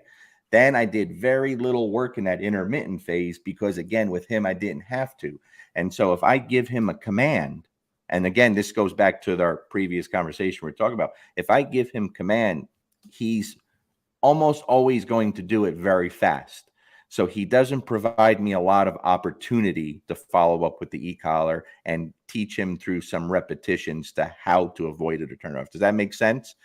So I took 2 things with him where I know sometimes he's a little slow to respond. And I took advantage of teaching him with the e-collar on that, no, when I tell you to do this, you have to do this. The 2 things were, sometimes when we're outside and we're done training or playing, if I let him take his tug or his ball off the field, off the grass, when we're going inside, sometimes he'll turn around and run to go lay down on the grass. And I'll say, let's go, Dante. And he'll blow me off. So I knew that was a great opportunity to show him you can't blow me off, right? The other opportunity was when we come in the house, if I need to him go in his crate, sometimes when we come in, I'll tell him Dante kennel, and he'll run past his kennel and not listen immediately. So I took advantage of that. These are 2 great times to utilize the e-collar to show him, hey, buddy, when I tell you this, you have to do it. So I prepared him. We did all our playing and training. He had the e-collar on. It wasn't being used. But then when we get to go inside, he's coming with me and he runs back to go lay on the grass, which he really likes to do, which I will let him do quite often, right? But this time I said, let's go, Dante. And he didn't come. So right at that moment, all I had to do was tap the e-collar. Okay, now I know what the next question is. And he got up and he came to me because he knows I'm serious. You can't blow this off, right? Now I could talk to you and communicate with you when you're over there without a leash on. That's very powerful to a dog. Very, very powerful. Now I know what the next question will be. Well, what level were you on? Everybody's worried about levels, right? So let's say when I was doing the conditioning phase with Dante, let's say I was on a level 8 and 9, low levels with the e-collar technologies. That's where I started, right? Now, when I knew Dante may blow me off and he's over there, I was on a 20, which is still super low. right? Not a huge difference between a 10 and a 20 when it comes to the dog or the sensation of the e-collar, but it's enough to let him know, oh shit, like a leash pop. How hard would the leash pop be if you said, Dante, let's go, and he didn't come? That's how hard the e-collar was. About as hard as the leash pop would have to be. Doesn't have to be hard in that situation, right? But I already had it set where I knew it would be effective for that dog and his level of training, right? Now, let's say I know Dante likes to chase the garbage truck, which he doesn't, but let's make believe he does. And I'm going to go outside and I'm going to play ball with him outside my house, and it's garbage day. And I put his e-collar on because I know the garbage truck may come down the street. Well, guess what? The e-collar is not going to be on a 20 like it was when I knew he wouldn't come to me the first time I call him. It's going to be on a very high level that's going to stop him in his tracks if he goes after that garbage truck. And he's already been prepared to know exactly what that is. There's no confusion there, right? There's no confusion. It's very clear to the dog. So one of the biggest mistakes that I see, and you probably do too, is people get very confident because they think the e-collar is a magic wand. They have the long leash on the dog or the leash on the dog, and the dog's coming to them every time they call them. And after 1 day of training, 2 days of training, they say, this is great. When they haven't really trained the dog well before they put the e-collar on. Now they take the leash off and they're calling the dog and it's not coming. And now they're raising. And now they blast the dog, and it comes to know the dog's barely been getting any training before that, and they screw the dog up. And this is something that I see 7 days a week, 365 days a year. So I hope that answers your question pretty clearly, Ara. Good question. So my question to you would be, how fast is he coming back? From when he back? Immediately. Yeah. So now there's no more e-collar in when I go out. So that's a great follow-up question. The speed between him turning, that's already the recall. As soon as the dog gives up the action and goes and like turns his head towards you, you have your recall basically. But how fast does he run towards you? So my question basically is, does the e-collar affect his speed running towards you, or is the speed completely dependent on the reward you have on the back end? The speed is dependent on the training that goes in before. So I'm always going to make sure he's going to come to me fast because he's going to do everything fast because he's trained well. Because you use rewards. You use rewards. Right. Yeah. And so this is important. This is what I was looking for. Yeah.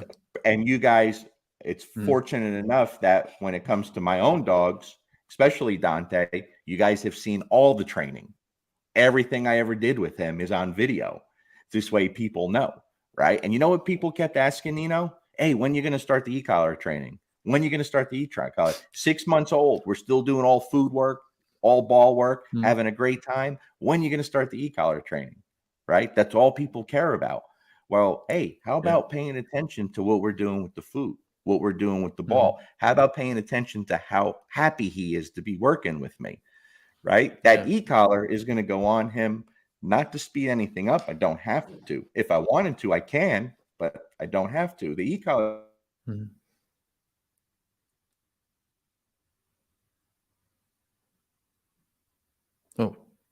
Oh, Larry, you froze up on my part.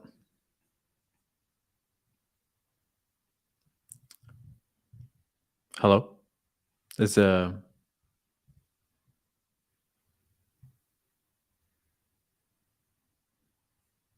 you guys, are you still here? Oh yeah, he's frozen. So yeah. All right. So let me carry on with the conversation because I think Larry is the host, so I think he needs to refresh. All right. So yeah, the speed is very important of the recall because let's say you have a slow recall, the dog can always change his mind along the way then if he doesn't believe that there is something on the back, on the back end of his recall that he can that he can win. So because if you don't have that fast recall, let's say he comes back slow and then he sees something else again, and you see he needs to be committed like straight to you. The focus needs to lie with you, and you can only achieve that by continuously preparing your dog with great rewards and play and stuff like that. So, what Larry says is he already has a recall. So the backup is the e-collar, but the recall was established before. The recall was done with food, was done with balls, was done with play, like, and then you can use your e-collar as a backup plan, which you also install with a mechanical introduction first. So you call the name, the mechanical will give directions if he doesn't respond or if he responds too slow. And as soon as he responds, you come out with the reward. So that's how you create a fast recall and a very efficient one once you put the overlay in with the e-collar. So, of course, talking about something like that always sounds way more technical and harder than it is. Now, what is let's break this down. Let's break down the skill of a recall. That means you're going to set things up a little bit. So your imagination has to start working on how you're going to teach this dog that already has a good recall without any distractions. How you're going to teach this dog to then respond in a more distraction environment. That means you're going to take him out and there's going to be some scent that he can smell. There's going to be something new, something fresh. And that's when you're going to have the mechanical backup. You're going to have the reward on the back end, which you're always ready. As soon as he turns, you need to show him that stuff so he can speed things up. And you can introduce the e-collar later on. So that means as soon as you call the name, you're going to manipulate the dog towards you with mechanical directions. And later on, you compare that with e-collar uh, overlay on top of that, like a little nick. And then in the last phase, you will call his name and then first give the e-collar tap and then the directions. So then the dog will tell you, do you understand that, the e-collar nick is also giving you the directions you should be running at. And then never forget the reward, because I was just explaining, Larry, that if you don't go for the fast speed, like recall towards you, he might do the same thing again along the way.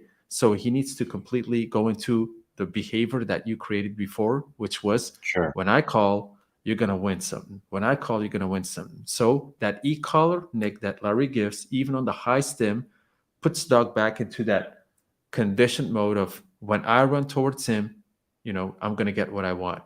So I avoided this, which is what you said, by saying his name. You will not have to push anymore because he knows on the, what was your dog's name? Dante. Dante. So before the E is even pronounced, da, he's already turning. He's already on his way back. That's what Larry That's wants, right. because the A, you want him to have that reflex of beat it. So he's in control. The dog is in control in the end. And that's what it's about, that the dog believes, I got this. Whenever he calls, whatever the command is, whatever task I get, I'm going to execute this task because I understand how to avoid the collar stuff because you've introduced it to him and he's not stressed about it. And he only gets the good stuff. So at some point, he's going to go like, got this, doing it, I'm on it. And he's going to do it while looking happy and joyful because he knows that Larry put in the work and he can Sure. only earn things, and he's controlling the positive and the negative reinforcements. How good is that? That's what the dogs want. They don't want you to make them do something. They want to do it. All you got to do is teach it and set it up for success. So don't go out there with a bunch of crazy dogs and then trying to test a recall with a young puppy. It is possible. We have actually videos on our program showing a recall with a very young puppy playing with another puppy. Like they're all over each other. Recall, pup. They're shooting straight to you again. But of course, you have to see what happened before that. And that was kind of an assessment risk we take with a puppy, with two puppies playing. Let's say they wouldn't have come. All right, then that's just to see how solid is this recall already. And these two puppies just stopped playing instantly and went both to the handler. All right, so now you show yourself like, hey, I'll put a really good foundation already on this pup. This pup is getting ready, right? And then when this pup is ever going to wear a collar, he already knows his name. He already knows how to come back full speed. And then you introduce some mechanics, and you just see it as a project that's going to take a little bit longer than a 1 week thing where your dog is going to shoot because you bought an e-collar. Who cares? You bought an e-collar.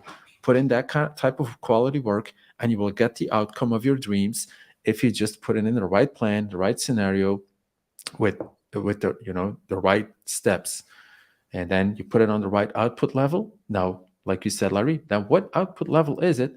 Well, depending on what state of drive, it was a recall when he was just smelling something. You can't blast him as if he was like almost about to open his jaws and eat the cat of the neighbors. That's going to be a different stem, speaks for itself. But then, Larry, how do I get access to the higher stem? Because my e-collar was actually set on the mediocre drive stem. And that's where your choice of e-collars comes into play. Which e-collar allows you to play in two levels of drive where the dog might have needed a mediocre stem or might have needed a high stem. So unless you have the settings beforehand where you anticipated on these two types of drive and you have access to these remotes immediately, if you don't, well, you are fucked. Simple as that.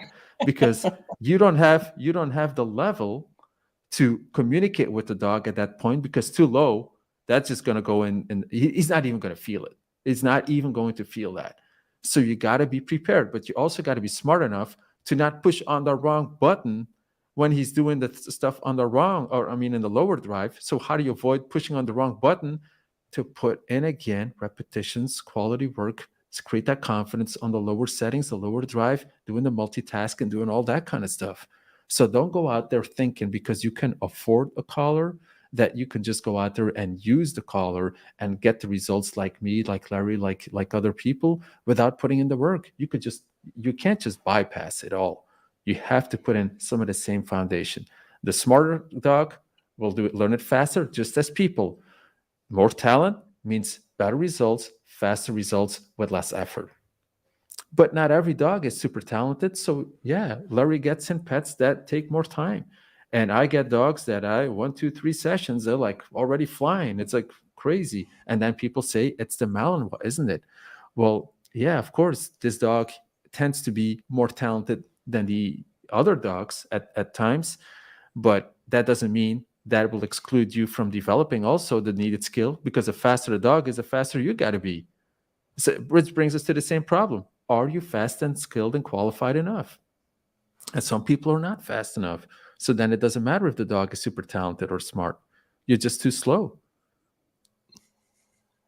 Yeah. So make the assessment. You got to make your own assessments, guys. Like who can make an assessment on your talent? Like we developed a talent scan, but who's going to fill that out? Me?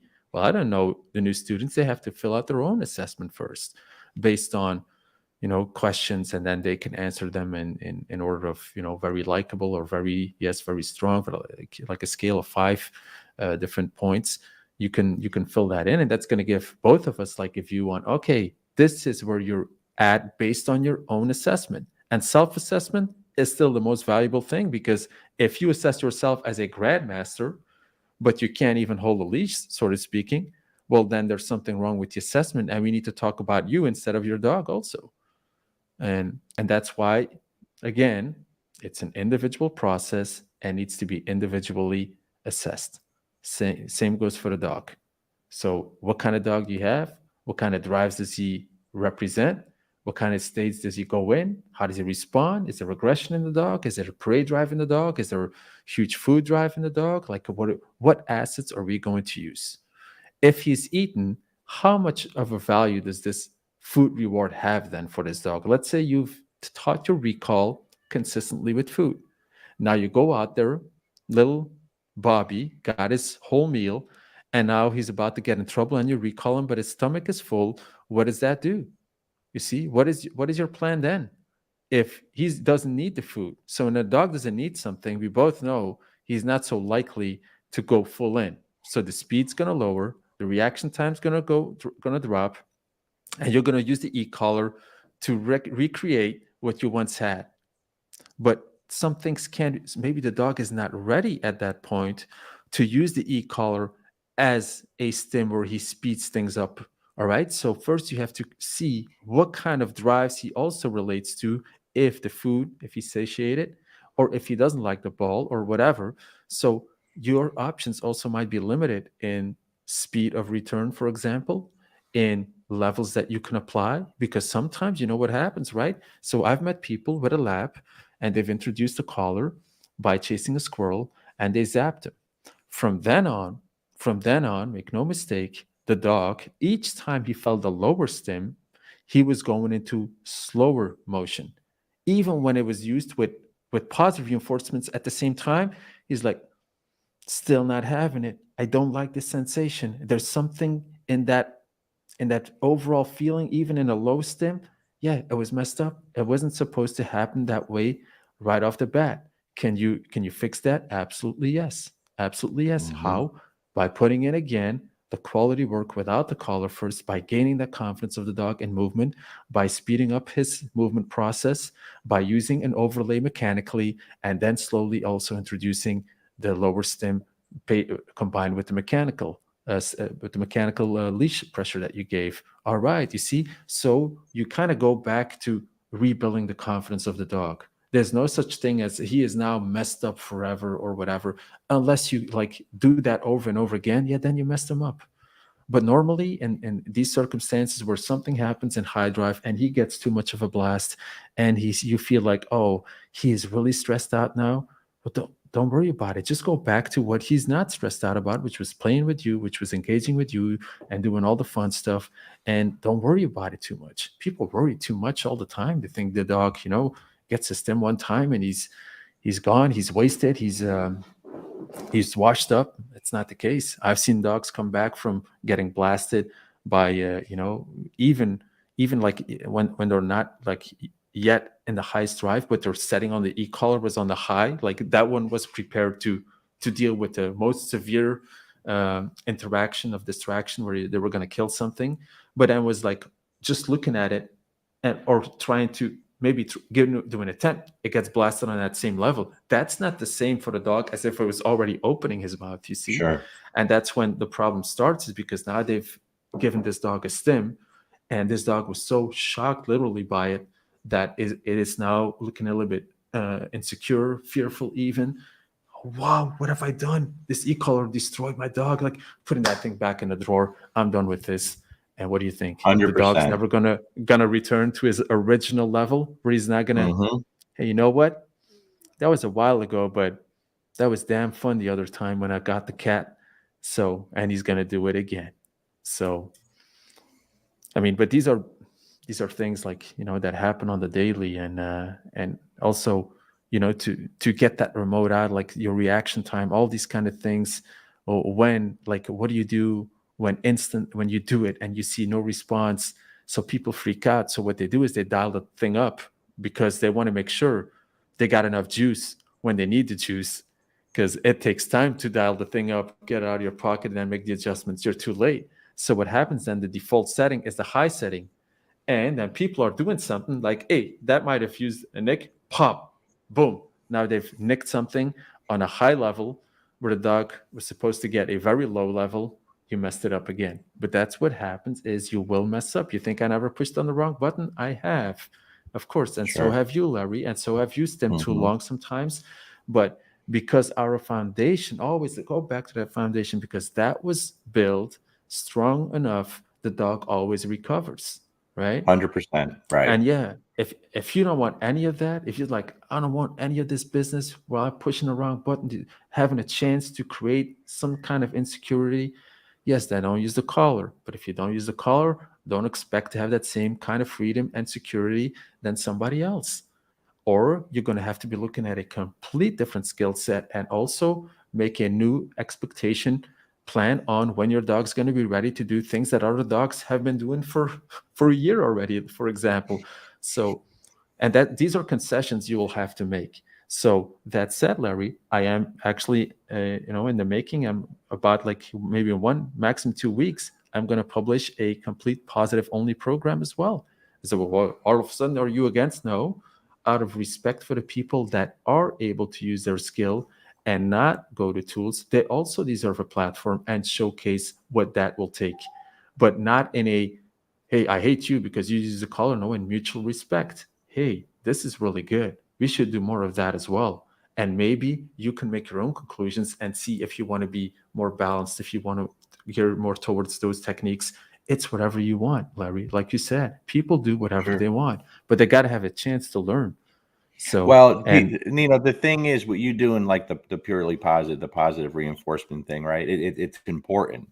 It's really important because I know mm, for me, showing a lot of that stuff, it's taken a lot of people. that were 100% against e-collars and any kind of aversion, right? Mhm. To look a Mhm. little deeper and say, okay, wait a second. And they start looking a little further and they change their stance on a lot of things because the perception of so many people that are anti anything, anti e-collar, anti everything, is they have an unrealistic perception of how most good trainers use tools and punishment and corrections, however you want to Mhm. word it, right? They just picture, why would you teach the dog how to sit with an e-collar when you could just use food? Well, most people don't. That's just what you Mhm. have in your head. It's an imagination. I don't know Yeah. anyone who does that, right? If I wanted to, Mhm. could I Mhm. without making the dog look bad or feel bad? Absolutely, but I don't. So I'm teaching everything with food. I use so much positive reinforcement and I show it. And that has opened the doors to a lot of people. Listen, I've had people come to my seminars for years, sneaking in, not telling people they're anti e-collar, positive Mm. reinforcement only people, Yeah. and coming in to hate me and disrupt things. And it never Yeah. happened. And at the end, Yeah. they'll say, I want to tell you, I came here to hate you and cause Yeah. a problem. And I didn't know that people use this tool this way. You're going to fault Mhm. me for that and tell me I'm using it wrong? Sorry, you use it however you want, but I'm going to continue to try to educate people at a different way, at a Yeah. different way. And the second I find something better that works for most people, Mhm. most dogs, I'll jump on as fast as you can imagine. I will be Mhm. on board because I just want what works best for everyone. Works best for Mhm. me, best for the people that I work with. Why wouldn't I? Why wouldn't I? And so that's just the way I see things. Mhm. Mhm. Thanks for telling that. And it seems like it's become a war almost, where people trying to find that collusion or collision. I mean, between the good and the right. We are the I mean, sorry, the good and the bad. We are the bad because we use collars, and then there's the good of the people that only have good intentions, only want to reward dogs, and being supported by their governments and so on. So their backup is way bigger than our backup. Sure. Where we are dealing with the people that actually have collars, they're the ones that, yeah, they might have messed up here and there. They've got cut with given stims where the dog was yelling. Nobody's intention. It did happen. It was caught on tape. It was one of your Hmm. guys, for example, or affiliated with your sport even. Might not even know the guy. He's in that same sport. I saw an asshole doing that to a dog. You're like Right. that too, right? Because I seen you Hmm. use a collar, and I seen that other guy use a collar in that same sport. Yeah, those were a bunch of jerks. So yeah, that's what you get. Is called stigma, and it's hard to get rid of that. But on Right. the other hand, how many people do you know? How many names can you drop right now where you say elite, high drive Malinois, competing, winning, only positive, and not just the ones hiding it where they say they do, but they actually don't, Right. like the real ones. They show you the training, show you everything, also open book inside, like you want to come see it, not where they're like, oh well, you can't come train with us, we're exclusive, or you can't just walk in here, you got to be part of the team, you got to be part of the game. You got, shut up, man. Just, you're hiding stuff, right? We know you are. And that's, I have a problem with that, seriously. Of And I don't have course. a problem with people that want to protect their integrity because they can't just go out there and say the things they are. But let's not also fake your way into making people believe you're all positive, man. You got the results because you've used the collar just as I do. So, but you're just not saying it. Hey, So listen, how do you I feel know, about I that? know, I know purely positive training facilities that rake in the money that I know for a fact are not even close I to believe you. purely positive training facilities. Yeah, But I because believe you. that's how they're advertised and that's all they show, they do really well with people that are Yeah. very anti everything. You know what I mean? And Mhm. it's that's insane. And another issue that we touched on a little bit in a prior post, Nino, was when these people get Mhm. puppies and they give way too much freedom too early and they're creating so many problems and bad habits with the dog. And then the Mhm. first response is, and I cringe when I hear this, I think I need an e-collar because my dog doesn't listen to this, my dog doesn't listen to that. Well, Whew, yeah, you that's a tough one. Mm. you trained it not to Yeah. listen. right? When Yeah. you're constantly telling your puppy, no, no, no, no, yelling his name, this, because you refuse to give that dog management and give him the appropriate freedom as he can handle it, then you turn to the opposite Mhm. direction and throwing an e-collar on the dog at 5 or 6 months old because he's out of control, or he gets to be 9 months old where Mhm. you start seeing the real dog. It just keeps Mhm. spiraling out of control, and these are things that people aren't talking about. Why are people doing S- this with the tool? And So and what and what do they need? They need a blueprint. That's a problem. But they think because now there's access to the internet, and the internet, type in e-collar training, type in dog training, whatever, so much information. YouTube, like YouTube has, I've read it last week. Google YouTube, the owner of YouTube, they're like, there's like gigantic um, multinationals, but there's like that the biggest of the biggest, worth $800 billion, whatever. Can you imagine how much information there is on YouTube just on dog training? It is enormous. It is huge. It's sure, crazy. But how do you filter that? If you start, and we've all started, wasn't the worst idea like being in a position, knowing that there was information out there, but not finding it, not knowing how to access it, not knowing how to start? So then, yeah, the guy next door does have a dog. Why not listen to him? He at least has a dog. And if he's gotten the least of a bit result, yeah, why not go with what he says, and show that you're humble and a beginner, and you want to do what advice people give you. You're starting off wrong. Really. That's yeah, where all the problem starts. So now you got a few advisors, but they're not really experts in the field of the breed that you have. They're not experts in the vision, or they can help you, coach you in the vision that you had before you bought the dog. And now you'll be doing things that are not going to fit in the picture that you had for this dog. And now you're off rails. You're getting disencouraged. You think, hey, maybe this dog doesn't have it. Maybe I don't have it. The doubts start sneaking in. You go more on YouTube trying to fix things. Then you come across this thing that says e-collar. And then there's people promising a lot of results or getting results. And then I see that there's definitely a way to try to connect with that. And like the a resort of, oh man, let's try this e-collar here and see how that, because these guys seem to be really good at it, and people want to spend money on collars. A collar is not cheap. They want to spend the no, money. And if you look at hmm the franchises that use e-collars, I mean, everything's geared on, I mean, it's so reliant on that collar. So the collar has become like a virtue. Hey, if I could train with my knee collar, you can be a professional trainer. You could take in boarding trains. You can help other people. All you need to do is just, push that button, right? There was no skill development talked of anywhere right, close. It was all about the push of this button, all about, the rapid, like you say, rapid results, and then it all falls into, like a cardboard house. It just falls flat because you didn't have the foundation. The dog was not able to rely on previous, good interventions of yourself, like good, solid foundations. The thing starts falling apart, you're in trouble. Now it goes into fixing mode for the rest of your days. And then they get in a new dog because they want to fix the problem of the dog by getting a new dog, and regaining confidence of, now I'm going to do it the right way.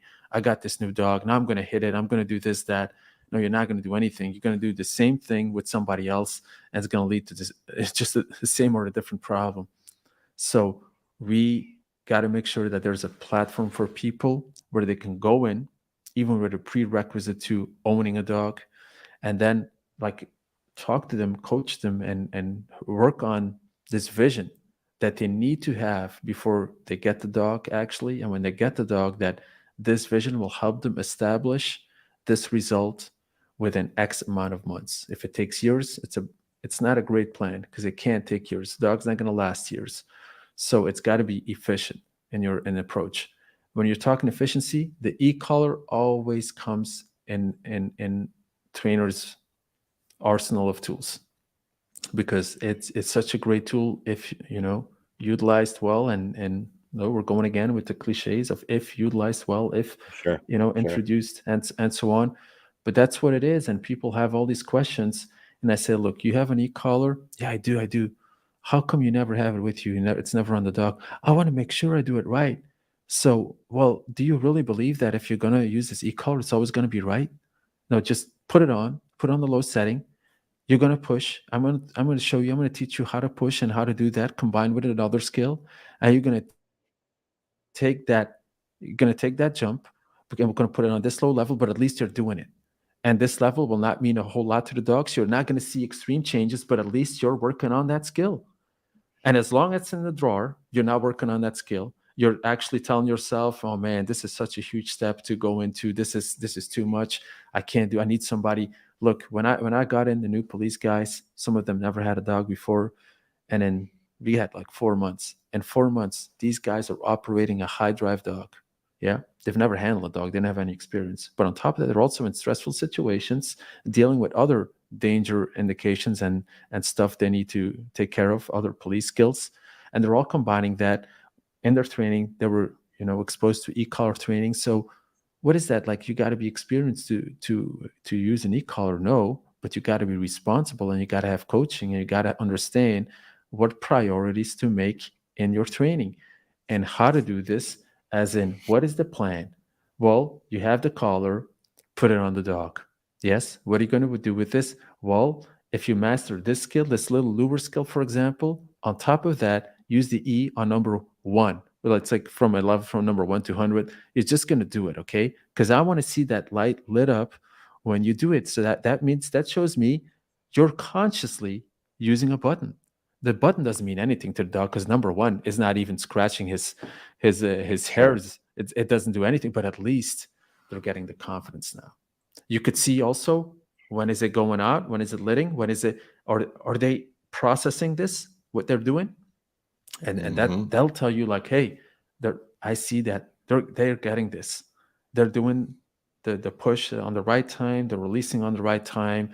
The dog, like, the other skill is working well for them. They could still have vision on what's happening here and do something with this hand that's completely different. So you help your dog with something on the left, and the right's operating the collar. So, but this must be aligned with the left. And by letting it up, by using the light so it's visible and stuff like that, or maybe even a tone maker, whatever it is, at Hmm. least now we can coach people and see, hey, he's starting to get it. Because how else if you give the collar at one point, I don't know when he's pushing. So, and then it's hard to only look at the dog. So I'm You going to look have at to the have handler, that then look at the feedback. dog. You have to Yeah, have that feedback before you can send a client home. And especially, again, the anti low level people, I tell everyone when they finally get that e-collar, I tell my clients, I'll see you next week. I said, you're going to make mistakes this week. You're going to screw up in training. But the way we're doing it, you're not going to screw up the dog. So don't have that fear. And that's there you really, go. really important, right? If you Yep, send the yep, person home to stop a behavior and punish a behavior, and the e-collar is jacked up, you're going to make mistakes. And yeah, you're going to screw up your dog. But yep, I do it in a way that is mm, so simple for them, so little, one thing, one thing, yep, and you're still going to screw it up. And I tell them it's not because of you. Everyone does. But when I see you next mm, week, I'm going to see where the mistake is and we're going to fix it and you're going to get it. And then you'll never forget it. But we're going to do it in a way where don't worry, you won't mess your dog up. I promise. And no one ever does mess their dog up. You know what I mean? yeah, Because, like you said earlier, Nino, it's one of the best things you said. As simple as it is for us, because we've been doing it so much. I've had professional athletes like Pro Bowl football players that can't put all those little things together. It's like they can't walk mm, and chew gum at the same time because although it is easy because we're doing it so often for so long, it's not easy for people starting out and they have to stop and think about it. It's not mm, easy. And these are the little things that are being overlooked by so many trainers when they throw that remote to a person and send them home. Can't do it. You can't do it. You have to be a yeah, better teacher, mm, a better teacher. And we can't take for granted that these people know nothing, nothing. And we have to start at the lowest level. And I don't mean level of e-collar. I mean level of learning and teaching, you know? yep, yeah, definitely. I agree. So, and that's when we can even use it for any breed, because what it does is nothing that creates an impact on the quality of the life of this dog, small or little or high drive. you have done the work and you have put yourself in a position to operate a modern enhanced tool that can help you sophisticate and speed up the learning curve of your dog, which is very important because the faster he knows his stuff, the more both of you can enjoy what it is That's all right. about having a dog.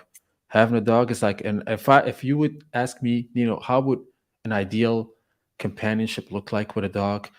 I would say going out there, biking with him, running with him, bringing him to my family's home place, telling him what to do, be part of it, but sometimes also exclude him because he needs to wait for us when we're in the store. He needs to wait when we're going to maybe do something with somebody who's afraid of a dog. So he can go in and out of your life. And to have that kind of comfort and control, an e-collar is an unbelievable tool without, again, trying to put people in, hey guys, buy one, buy one. It's like, it's not in my advantage, it's not in your advantage. But seek for the skill, guys. Seek for the skill that will just help you. Even then, if you didn't use a collar, you would still have something really solid to rely on. And then when you're ready, you're gonna, put in some quality leash skills, some good reaction times where you're on top of what you're doing. You're feeling like you're making an impact on the dog in a good way. And then we come in with the e-collar. And the e-collar then just puts that overlay on top of all the work you've done and just creates that freedom and a confidence of, now I can release even a high drive dog, whereas a police dog, for example, mine, they were all police dogs. They bite people and they've bitten people, like for real on the street. They've bitten people. Would you feel comfortable letting a dog loose that has bitten people that his threshold is really low? Right. Right. Well, yeah, because I know what this dog is how he responds, but I also know if there would ever be a problem, I can use this collar also to make sure that everybody stays safe. And that doesn't mean because you're not an e-collar user, you're on the leash. You think a dog on a leash never bit a guy? Actually, I think most incidents happen when a dog is on a leash because these lunges, Sure. they feel like being uh, how do you call it? Like being supported by the handler because they're like even leaning into a super sharp pinch. It's also Hmm. supportive, so that it's not like they feel that as no. So there's so many things actually that do the opposite of what you believe it would have.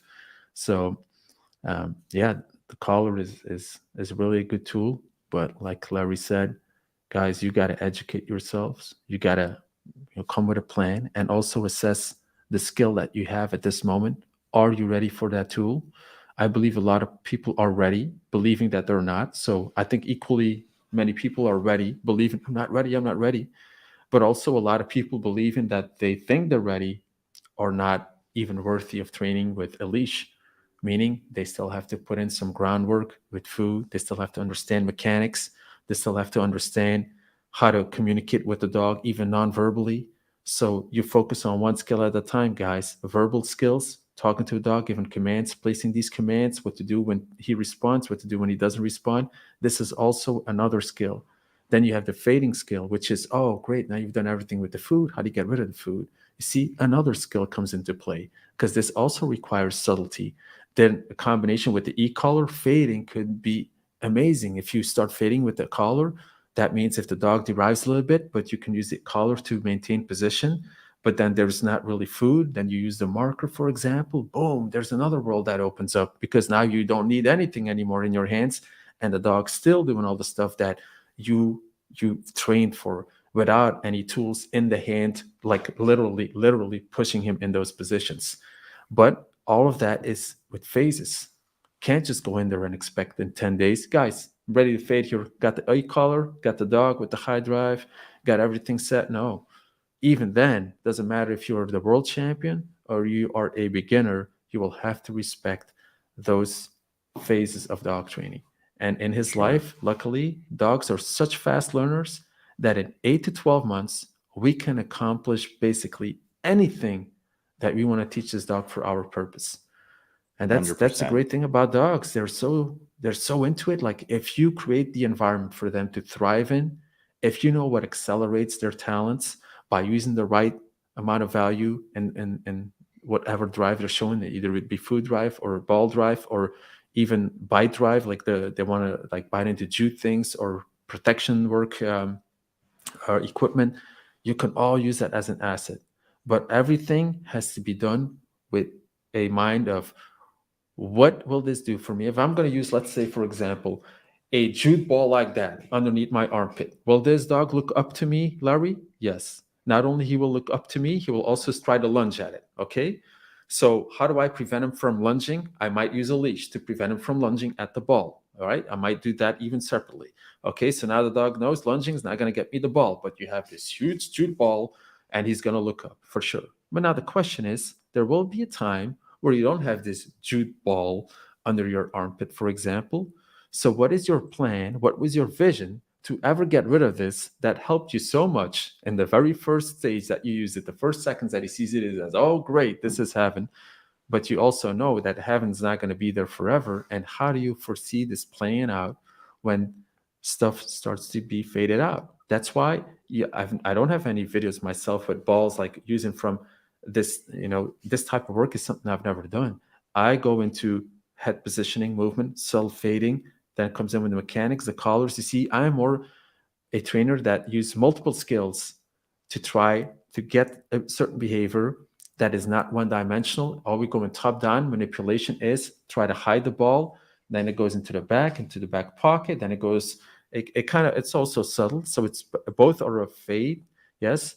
But I like more position work and technical work and combinations than only one dimensional. Now it's there, it's almost there. I can't see it anymore, but I still hope it's there. And then it's going to drop, for example. So you see, these are complete two different visions on how to train a healing style, for example. But then it's not about what Nino does or what works for Nino. It's about what are you capable of as well. How do you assess yourself doing? How do you envision yourself doing this? Do you feel energy and joy while doing this? And if the answer is yes, that means, all right, great, because now you're going to do more of this kind of stuff. That means you're going to invite yourself to do more because this is something that appeals to you and you gravitate towards because it's you see yourself doing this stuff. And that's the thing. If you visit one trainer and you say, this is it, I'm going to have to do what he does, you will feel very defeated because if one of those skills Absolutely. don't really belong to you, you're going to Right. think, I don't have it. I can't do it. I'll tell you, I can go train with people and I'm going to feel very uncomfortable and I would feel almost like a novice and it would eat on my confidence because I wouldn't be able to do what they do, but that doesn't mean you can do other things. That's why there should be always multiple options for you. But one thing that can never change is, do you comprehend skill development, combination of skills, control mechanisms, behaviors of drivers, of people? Can you also assess dogs? Can you make the analytics? Analytics don't change. If you are a trainer with a ball, or you train with food, you train with high drive or low drive, you must possess analytical skill to see what goes on and what to do in the moment to adjust things, right? When you adjust things, what are you going to do? You're going to use skill. If I go to a seminar in the US or wherever, the US is where I am mostly at, well, the first thing that happens is I see a bunch of people that I've never seen before. I see a bunch of dogs that I've never seen before. And these people are going to give me 30 seconds of what they do with the dog. And I'm going to say, show me what you can do with this dog, right? So, what am I supposed to rely on? I don't have a history. I don't have a connection with this dog. I don't have a bond with this dog. And I actually know nothing about it. So, what I will do, the first thing to make a difference is apply a combination of skills that I have acquired over the years or over the months or whatever, so I can make a change to get a better result than they were having doing it for months. So, you see where the difference is made. So, that means by default, you will always go to foundational skills for handlers without talking about motor skills for dogs. And that's how you become a trainer and not just a dog owner. You have to become a dog trainer or even a dog training coach. Because if you want to understand the dog, you got to go on his B levels also. You have to understand his talents and his competencies to acquire. That means you are a coach literally the first second you get a dog, because you can't just give your dog advice. Hey, dog, try that. See how that works. No, a dog doesn't understand anything unless you really go into his deeper comprehension levels on how mechanics work, how food works, how everything works. Because the only thing that he can do is just go and eat, swallow it, and then go to the bathroom and sleep, and that's it. That's basically what animals do. But you want to train animals, now you have to acquire these skills, and you really have to have a solid game plan on what I call the 5 main skills to possess as a dog trainer. And I'll start with the first one is, for me, the first one, prioritize this one: movement. How do you move in conjunction to your dog? Can you synchronize with the dog? Can you move him in certain positions and by using technique in the hands and the feet and the movement, so he can actually execute these with flow and grace and dynamics, right? So movement is one of your first concerns. We're not even talking markers. Marker is a great asset. It's not my problem. My problem is first, can you move? Then secondly is, can you analyze, right? So can you analyze what happens? Because I can show you a move and you can move also. Anyone can move, right? It's not a complex thing. But then can you process what happens? Can you actually see what this does to this dog and what kind of information do you get from doing this? All right. So can you analyze things visual? Can you visualize things? Can you extract information? Can you process information? And then can you come up with new things? All right. Number 3 is, do you control your own control mechanism? Do you know what stops you from developing? Why? Because if you're a Be Perfect, why aren't you submitting any videos, dear student? Well, I know why. Because it's never good enough, is it? You want to show me the perfect routine. And because you want to control your process of working, how you work the dog, you're not submitting anything unless it's perfect. So that means you're also not growing, because I can't give you feedback. I'm not seeing what you're doing. You're holding yourself back. But if you don't know, if you're not aware of this, because this is subconscious behavior, you hold on to this because this is the only thing you can control, is a working process as a Be Perfect. Well, then you can't go further. Even though a Be Perfect is a great driver also to have really nice training, it can also stop you. You see? So now we're not even talking to, see, so immediately we switch to, okay, there's something going on here that doesn't relate to your analytics, doesn't relate to your skill, but relates to your control mechanism that's stopping you from submitting these videos, because you want to have control over the working process and over the perfection of this execution in this video, that you're not submitting anything. All right. Number 4 is, how do we start communicating with the dog verbally? Because I can move maybe and do all these things and then mark and all that, but I haven't said a word to this dog. All right, so we haven't said a word. So how do we start communicating then? When you start implementing these words, what kind of impact do you want these words to have? What kind of response? How do you place them? What do you need to take care of? Like, what do you need to think of when you're going to introduce classical conditioning? Because we as people, our communication is completely different than dogs' communication. So the audio is also a huge thing on how do you, a lot of people in the US like verbal praise, verbal encouragement, verbal markers, and all that kind of stuff. And this is all great if you are a master of all the other previous skills, for example. Then you add the audio on top of that. Great. Now you have another tool, another asset that you've built. Yes. But a lot of people go first to the audio, and then after 8 months start, man, this is all sloppy and crappy. How do we get to look like you? Well, I didn't start with the audio, you see? So our priorities were different. So they say, well, at least I got a marker. Well, show me the marker. Well, the marker is for some people either just a stay command, or it's an activation to do whatever you want command. Now, it's not either one of them in my world. Okay. So that's also different, you see?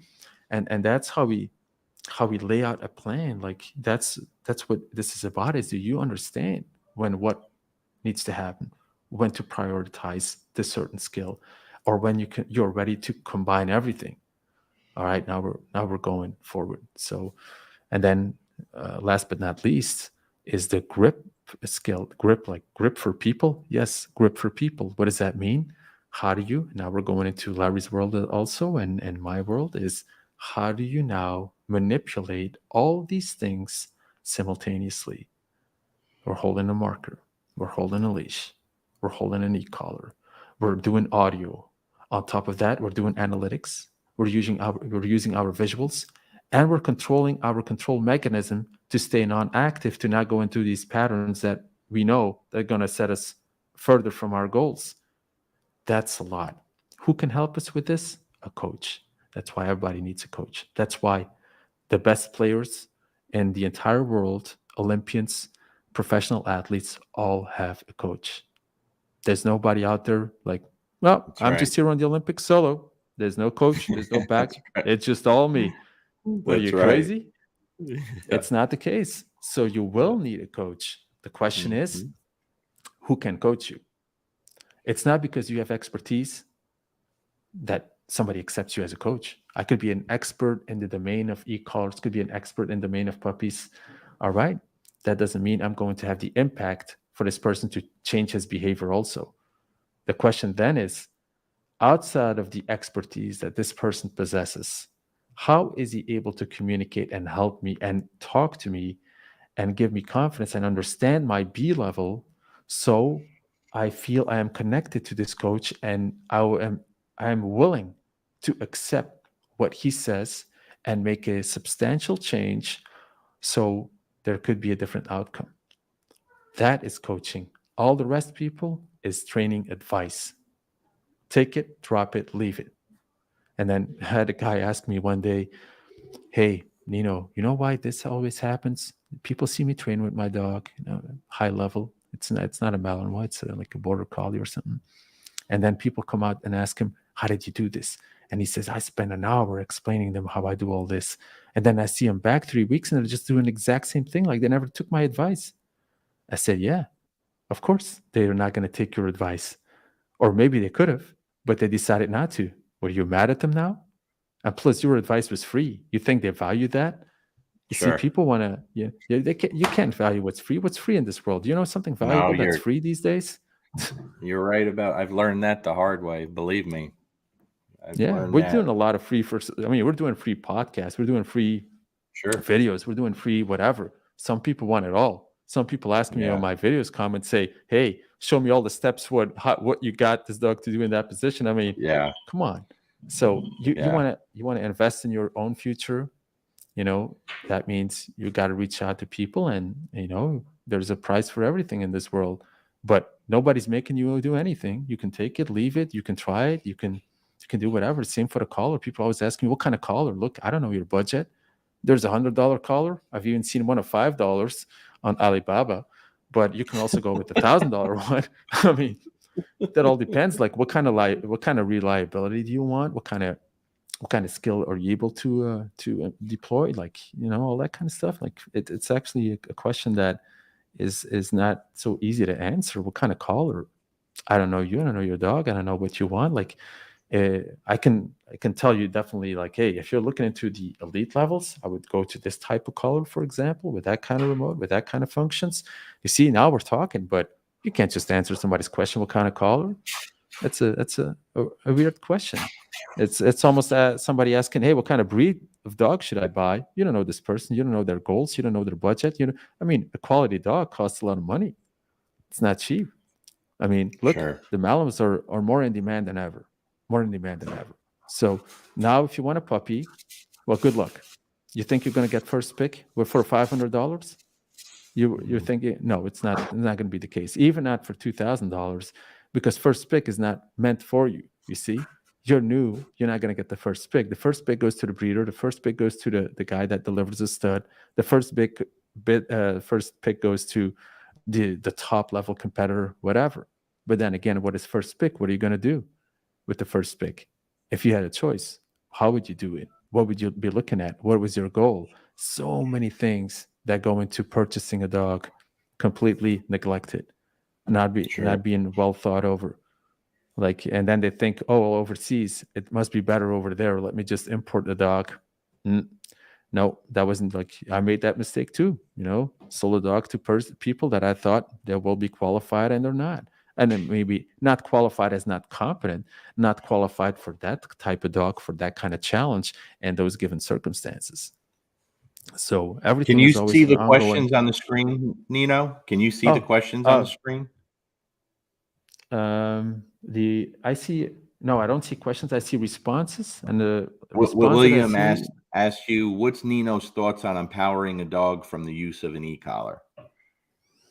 I'm not sure Empowering a exactly dog. I'm not sure exactly what he means, but that was his question. Yeah, Mm. where do you see these questions?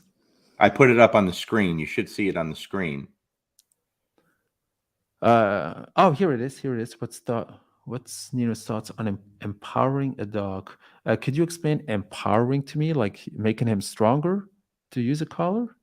Yeah, I'm not sure what he means. The only thing that I could answer to that, William, is what a lot of people don't understand is a dog's ability to escape and avoid negative reinforcement when they understand it is Mhm. empowering. It's rewarding, and that's why some of the very weak and insecure dogs do so well with the e-collar training when done properly. But I'm not sure if that's the answer you're looking at. I don't understand the question. I thought maybe Nino would, but I didn't think so. Yeah, maybe you can Mhm. elaborate a little bit on that. Yeah. What else we have, man? We've been going on forever here. People Yeah. not sick of us yet? Lisa said, "Hello, Mhm. Larry. Review the really amazing Martin Technologies. Was it like $5,000? That's the Martin System Chameleon, not five thousand Yeah. dollars, Lisa. Maybe $700 or $800, maybe. Something like that. Um, yeah, there's a lot of stuff here. We've been going on for a while. It's got to be late by you, no? What's the time there? uh, I forgot to put on my watch, to be honest. So let me see. It is now Oh, not that late. 6 Yeah, 6:22 p.m. Mhm. gotcha. But look, Got. I'm having fun here, having a conversation with somebody who's Yeah, you have who's more smart, who questions has there. You have more oh questions, really? right, Nino? You want to go through some of your questions? Are you gonna pull them up because I still can't see them for whatever reason? I thought you had some there with you. Let me see. There's Oh, something oh, you the could hit. questions you mean on my phone? Yeah. Hmm. Okay.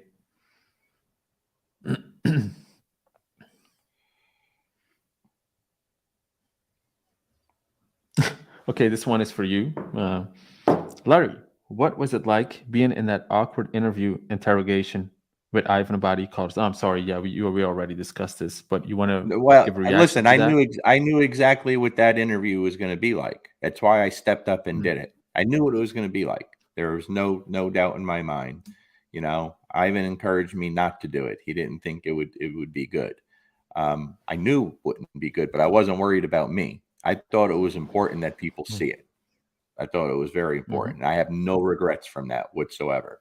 No regrets, especially from the responses to it. It should have gotten people talking, and it did, right? So it has to let people dig a little deeper and find their own way. And going back to what you were kind of talking about just a few minutes ago, Nino, I tell people this mhm, all the time. Listen, learn from as many great people as you can, but don't try to emulate anyone because it's never going to mhm. work. You have Yep. your own personality, your own characteristics, your own little quirks. And the second you stop being you, you're going to fail. So take the information, but make it your own. If you try to copy someone, you're going to fail. It's not possible. You know what I mean? And that's really, really important because I see people, listen, there's trainers that have very powerful influence over people, and I see them even try to take on their personalities and talk like them and use their words and their style of talking. Yeah. That's That's weak. that's That wrong. that That's shows a wrong. lack of Yeah. character and a lack of Yeah. self-confidence.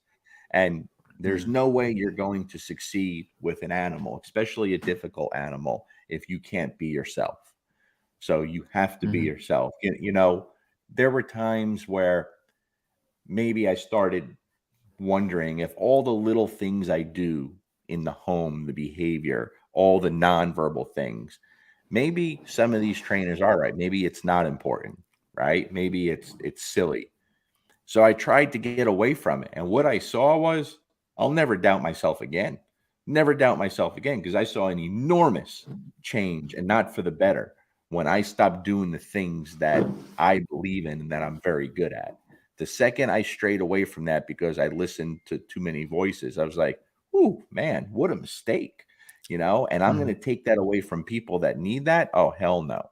Hell no. Those are the little things that help the average person that a lot of people will not teach them or just don't know how to teach or don't even talk about. mhm, So I'll never do that again. There's a lot of people. With Dante, I plan on competing in IGP, right? So that's a first for me. I got a lot of work to do. There's several people that I'm learning from and being coached from, and I've learned a lot from many people. But the second that I stopped training the way I train and tried to copy one of them, I don't do well. I just can't, Mhm. because I have to train like me. And one of the things, it's funny because Lars Lentz is my tracking coach, right? I'm working with Lars, and Lars said something to me the other day where I had to just laugh. He said, "Just don't be scared of making mistakes. Just go ahead and do it," right? Because with the tracking, it's Mhm. new to me. So all of a sudden, I was training different, and something that I tell everybody I work with, Nino, everybody, is you cannot be scared to make a mistake, and you can't have the dog scared to make a mistake. I want the mistakes. That's where you're going to learn. But yet, when it came Mhm. to tracking, I was going against my own advice.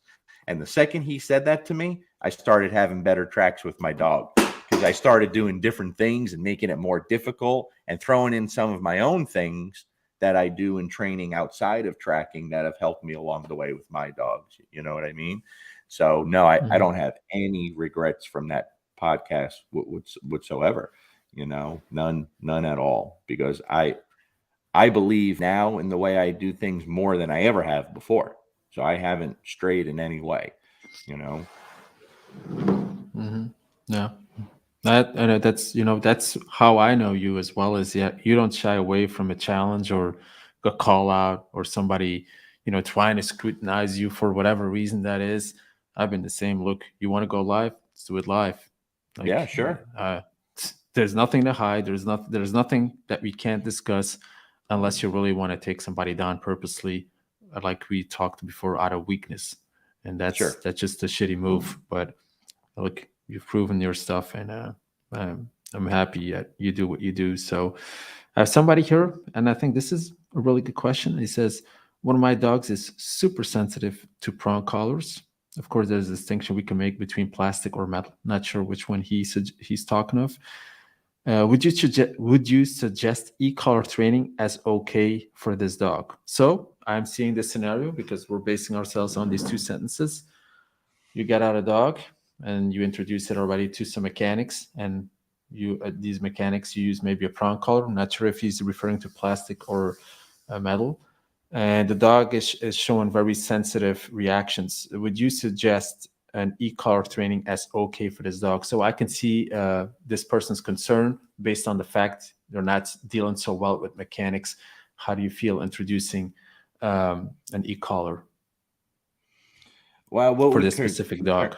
what would concern me about that is, Mm. why would the dog be so sensitive to the prong collar, Mhm. right? Were the mechanics and the approach completely inappropriate for the dog? Was the dog taught properly? So there There you has to go. be some kind of error in the teaching there that created that, Mhm. because a prong collar is not going to cause an issue for a dog unless something created that issue for the dog. And so Mhm. if you go about the same routes of what you understand in learning, how the dogs learn, and apply that to the e-collar, then chances are you're probably not going to succeed with that either. You know, That's a great answer, Larry. I love this answer. This shows your extreme analytic ability. Just on two sentences, you already envision, hey, if a dog responds in that super sensitive way to something mechanically that you might do very subtly, there might be something wrong in the state of drive that you use this sure. dog. Might be something wrong in the force that was applied. Might be something wrong in the confidence given to the dog. Okay, like you already see this whole movie playing, and you're like, okay, we have to we have to really investigate why this dog is responding that way, what you've been doing, what was the history, what is the age, what is the drive level. So many things go into this answer. And that was a fantastic answer showcasing your analytic ability. That's why you're the man. And that's why you're having Thanks, so much buddy. success, because it is exactly that. Each time you get a question, boom, your brain start imagining these things like what could be an issue here, what could have been done, like what is a possibility. See that kind of answer, like somebody might go in and go like, well, of course not, you can't use a new collar for that dog. I mean, it's already sensitive to a prong. No, well, let's just forget about it. That would be the most common thing that you would hear, right? Common sense people would Sure. think, of course, he's Sure. super sensitive. No, you go in with the analytics that this deserves. Every case is individual. Every process is always subjective to what this person has done with the dog, what his skills have meant to the dog, how he assessed it. And he says super sensitive, but then, there's so many variables. Great answer, Larry. Love it. Thank you. Um, okay, you want to do one more? Sure. If the dog works good with the e-collar and then you want to stop using it, not depend on it, can you focus a little on that? I mean, how I successfully remove the e-collar and still remain the same responses from the dog. A lot of times the dog knows he is not wearing the e-collar anymore. Thank you. It's a classic, but I'd love to hear your response again. I think when we deal with the collar wise dog, a lot of that is done through the training, right? Again, if the training is not clear before the collar, that's a problem. So let's assume that, right? For me, it's very simple. If the training is done on point, if the dog understands everything you've done up until that point, the dog should look the same whether the collar is on or not. That's the goal. For me, my dogs, my clients' dogs, the dog should look the same and respond the same way, whether the dog is naked or there's a tool on the dog. That's how we train. A lot of times, especially with the e-collar, people rush to get through the process. They don't put in the work. Okay. They don't put in the work and they're in such a hurry to get the collar off. The collar goes on, they train, they're done training, they take it off. Right? They only train with the collar on. That's one big mistake. Then they don't spend any time in that intermittent phase where we start teaching the dog to respond whether the collar is there or not. Okay, that's really important. And they can't rush through that area. That's where a lot of people fail, right? They go from conditioning the dog using the e-collar every time to no longer using it at all. And then they're in a Yeah. hurry to take the collar off. For me, it's very simple. My dogs haven't seen or felt an e-collar in a really long time, right? But if I'm going to go out in public and they're going to be off leash, and I don't think maybe Buddy, my golden doodle, but if I take Luca out anywhere in public, Mango, anywhere out in public, there's nothing that those dogs aren't going to respond to me without the e-collar on. They're going to respond to me every time. I can guarantee it. But yet I still put the e-collar on for that just in case moment because I'm always going to be prepared for that what if moment because they're animals and they make Mhm. mistakes and we're humans. We make Mhm. mistakes and you can't control everything you're around. So what I tell people, Nino, if someone comes to me and they're asking, when could I stop using the collar? We're not using the collar to train.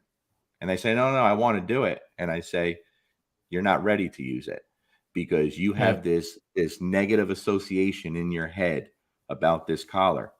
And this training has to be pleasant for you and the dog. I want you to enjoy it. And if you're doing something that you have such a negative association in your head, it's not going to be successful. So I refuse to do it. Not everyone that comes to me, I don't make anyone do e-collar training. As a matter of fact, Mhm. if someone comes to me and says, I'm never going to take my dog off leash, I always want him on leash, I want to do e-collar training, I'd say, why? Why? It's save your money, save your time. It's not Yeah. necessary, right? You don't need it. You Mhm. don't need it. So for that question always leads me to believe as soon as they say, when can I stop using it? There's that Yep. negative association, and I don't think you're ready to use it. Great, great, great answer. Cannot agree more with this. I'll actually add a little story on top of it just to put things in perspective because this is something very uncommon. I'm gonna talk to you about is because what actually would happen if, like you and what you just explained, Larry, is exactly how I train Cody, one of my competitions dogs. It was also operational as a police dog simultaneously. And I've trained him exactly like that. The only time the e-collar was off was when I was doing the trial, when the bell rang of the trial, and when I was doing operations. So when I got him out of the car, he wasn't always wearing a collar. But other than that, he was always, always, always wearing a collar. Now, what happened was he jumped over a tree, he hurt himself. I had to do an RX, and some vet messed him up. He put contrast fluid in my dog, put in a CT scan. He woke up, he got nerve damage all over the place, lawsuit for 5 years. Anyway, long story short, he was never able to do anything, compete or whatever, because he has a nerve damage. He walked really funny. He could like sometimes draw, but in his head, he was still the same dog. He was still having the same energy, but he couldn't execute his exercises anymore. So from that day on, I never used a collar before, because to me, then I wanted to give a dog a life here in my yard. It wasn't relevant to me because I knew I was never going to bring him out again to the police. I was never going to, do a competition again. So I didn't feel like training. I didn't put any collars on him. And guess what, Larry? For all the years that he lived, and he lived for 5 more years, 6 more years, he still responded as if he had an e-collar on him. It was Right. like it never was away from him. It's like he was still giving me the same responses. He was still, when I let him bite the sleeve sometimes, just from a down position, so we didn't have to move too much. He was still giving me the out, the ins, the outs. It's like everything. This dog was so in control of, manipulating. He thought really that he always manipulated everything. That's why he never needed it. But then, let's say he showed that he wouldn't have needed it, but now that I can do it again, would I then take it off after all those years and not? No, I would still do the same Right. thing. I would not change anything. So, and that's what this is about: is you Awesome. you you know it could, and now I had to prove that. Oh, they could do it for years. Actually, still, if you've done it right for years, they could do it out. But why? Why would you? So they can doesn't mean you should. And I think that's the bottom line of this. Perfect. That's a Um, great story. Yeah, that sums it up pretty much right there. That sums it up right mm. there, big time. You know, All Verena right. wants to So. know, what do you guys Mhm. think about vibration only collars since they are still allowed in Germany? Yeah, you want me to answer that one? Sure. So I think the vibration collar, as if you want to enhance your skills to manipulate buttons and devices at the same time, and try get accustomed with that. I could see where that fits in. Or you have a deaf dog that cannot hear you by audio, and there would be vibrations, that are conditioned to responses, etc. I can definitely see that that would have a use. I never use it myself personally as introductions or a method of teaching to my students, not at the police nor in private. So if to me, it doesn't mean a whole lot, because it will never ever have the same impact or the same results as an actual e-collar. But if you believe it will help you, give you the confidence to hold the device, like I said, do multiple skills at the same time, then I would say, yeah, this could be great. But since they're not allowed in Germany, yeah, then the question actually is like, are you looking into using an e-collar? And then will you do it like illegally? And so again, comes to our first conversation, the first half hour of this podcast. What happens to these people? And that's actually one of my questions for you, Larry, to maybe close it down. What do you suggest that, a lot of concerned students, dog trainers in Europe are now in countries that are facing all these bans, and let's say they hear this and they want to like develop that skill and they're ready and their dog definitely deserves. What is your take on this from your US base? So this is not like a problem directly for you, but what would you suggest if tomorrow this would also be the case in your state or your country, where you can use it, it's going to create a positive impact, people are sometimes very qualified and dogs can definitely also have great outcomes. What would this mean to you if this would happen to you? If they ban the collars here in the States, Yeah. Hmm. for me, it honestly wouldn't mean much. Okay. It would mean that the people that I train, my training would be easier because I wouldn't have to put in as much work making sure they're prepared for the tool. For millions of other people, it's going to be an issue. It's going to be a problem. And a lot more dogs are going to die because of it. Because we have to be honest and realistic. Hmm. It's a tool that levels the playing field for the average person that doesn't have the skills or the physical ability to deal with the dog that they have in their home. Now, with that, people are going to say, well, people should stop getting dogs that they can't. Yeah, they should, but it's going to happen. right? It's going to happen. And so I know very, very competent dog owners that are up there in age or have physical disabilities and have strong dogs or active dogs. They're great dog owners, but the proper use of this tool gives them and their dogs a full life, right? A lot of these dogs that wind up in shelters because of behavioral problems would be easy fixes for someone who's half competent in dog training Yeah. and competent with the tool. You'd save so many dogs, right? So many dogs.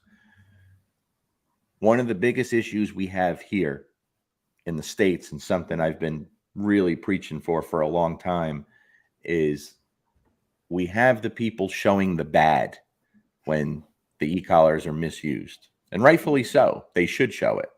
They're going to continue to show it. But we see the bad when someone takes a Malinois puppy on a leash and slams it on the ground, breaks their hips. They're not looking at banning leashes, right? A scumbag is a scumbag, and they're going to abuse no matter what they're using. They don't need any kind of tool to abuse a dog. But the people that are so scared of using these tools and rely on these tools, then you better up your skills as a dog trainer without the tool to get better results with the tool. And then we have to, as an industry, show more good work. You have to show the work, not the befores, not the afters. You have to show the work. The mistakes are more important, especially the mistakes where you see the dog isn't being destroyed because of the mistakes. That education comes from showing the real stuff. You know, people mock me. We've talked, Nino, about the way I film things with an iPhone, very unprofessional and poor quality.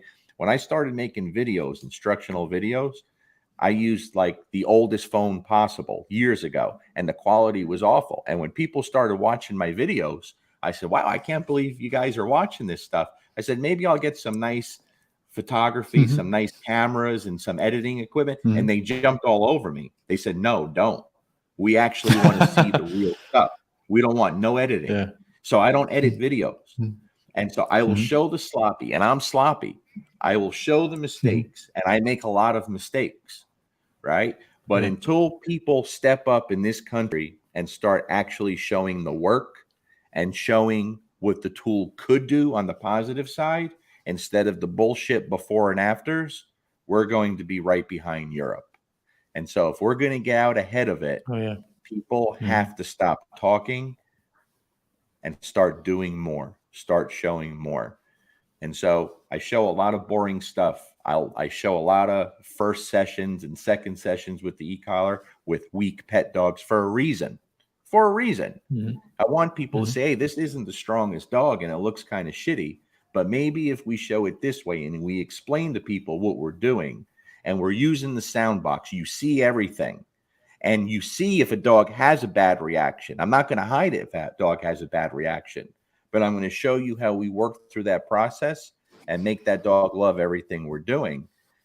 No one can hold that against you, right? They could say, I would have started here and I wouldn't have made those mistakes. Well, that's okay. I make mistakes. I make a lot of mistakes. But I'm going to show you where we're going to finish up, and I'm going to show you how this tool fits in to a small part of my training program, because it is a very small part of my training program. And for me, we're going on almost 3 hours. I think the most important part out of everything we talked about, Nino, is we both come back to how important the most simple, fundamental basics are to everything we both do. You know, and I'm dealing with mostly behavioral stuff, and it's still the most important thing, and it's still the most important thing that people are overlooking before they jump right to the e-collar. That's all I got to say Yeah. about that. Yep. All right. That was pretty clear. So people have to take their responsibility and also showing the good actions, showing that, you know, what this tool can mean.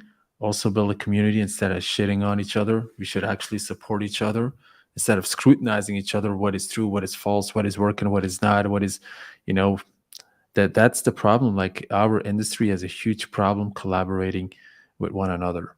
Some trainers are even like too proud to have another trainer's name on the same billboard or the same flyer because they could discover the other guy, and the other guy might have more influence on their clients. Like from this mindset, nobody's getting better. I think, Right. if there's so many options for people, so many, like you said, characteristics, personalities that define people and who they are, and who they will gravitate towards and relate to. Like, why is it so, oh no, can't have this guy here because if I'm going, he can't come, and if I'm there, he better not show up, or well, what the hell is that? So, and Yeah. and this is the root of the problem. Like, we Sure. cannot have a decent discussion even among balanced trainers without hearing them call out each other, or it's like, it's a problem. It's a serious problem also, which does not help us at all in the long term. Nino, But someone sent me a video compilation of a trainer that loves to talk about me, right? And this person used to be against me, and we're in their tight circle till they finally started seeing, wait a minute, something's not right here. They put together a video compilation of every time I'm mentioned in this guy's lives and podcasts and Patreons. I couldn't make it to the end. I couldn't make it to the end. There was so much. He never makes it through a conversation without mentioning me, either by name or referencing me. I'm very honored by that I live in someone's head so strongly. And I could tell you this, I appreciate everyone that stayed with us. Listen, this is almost 3 hours, guys. So thank you so much for everyone tuned wow, in. yeah, But with that being said, and, absolutely. and I'm always honored to talk to Nino because I love what you do, Nino. I think you're absolutely phenomenal what Mhm. you're doing. And you put out good Appreciate that. information instead of breaking people down. Mhm.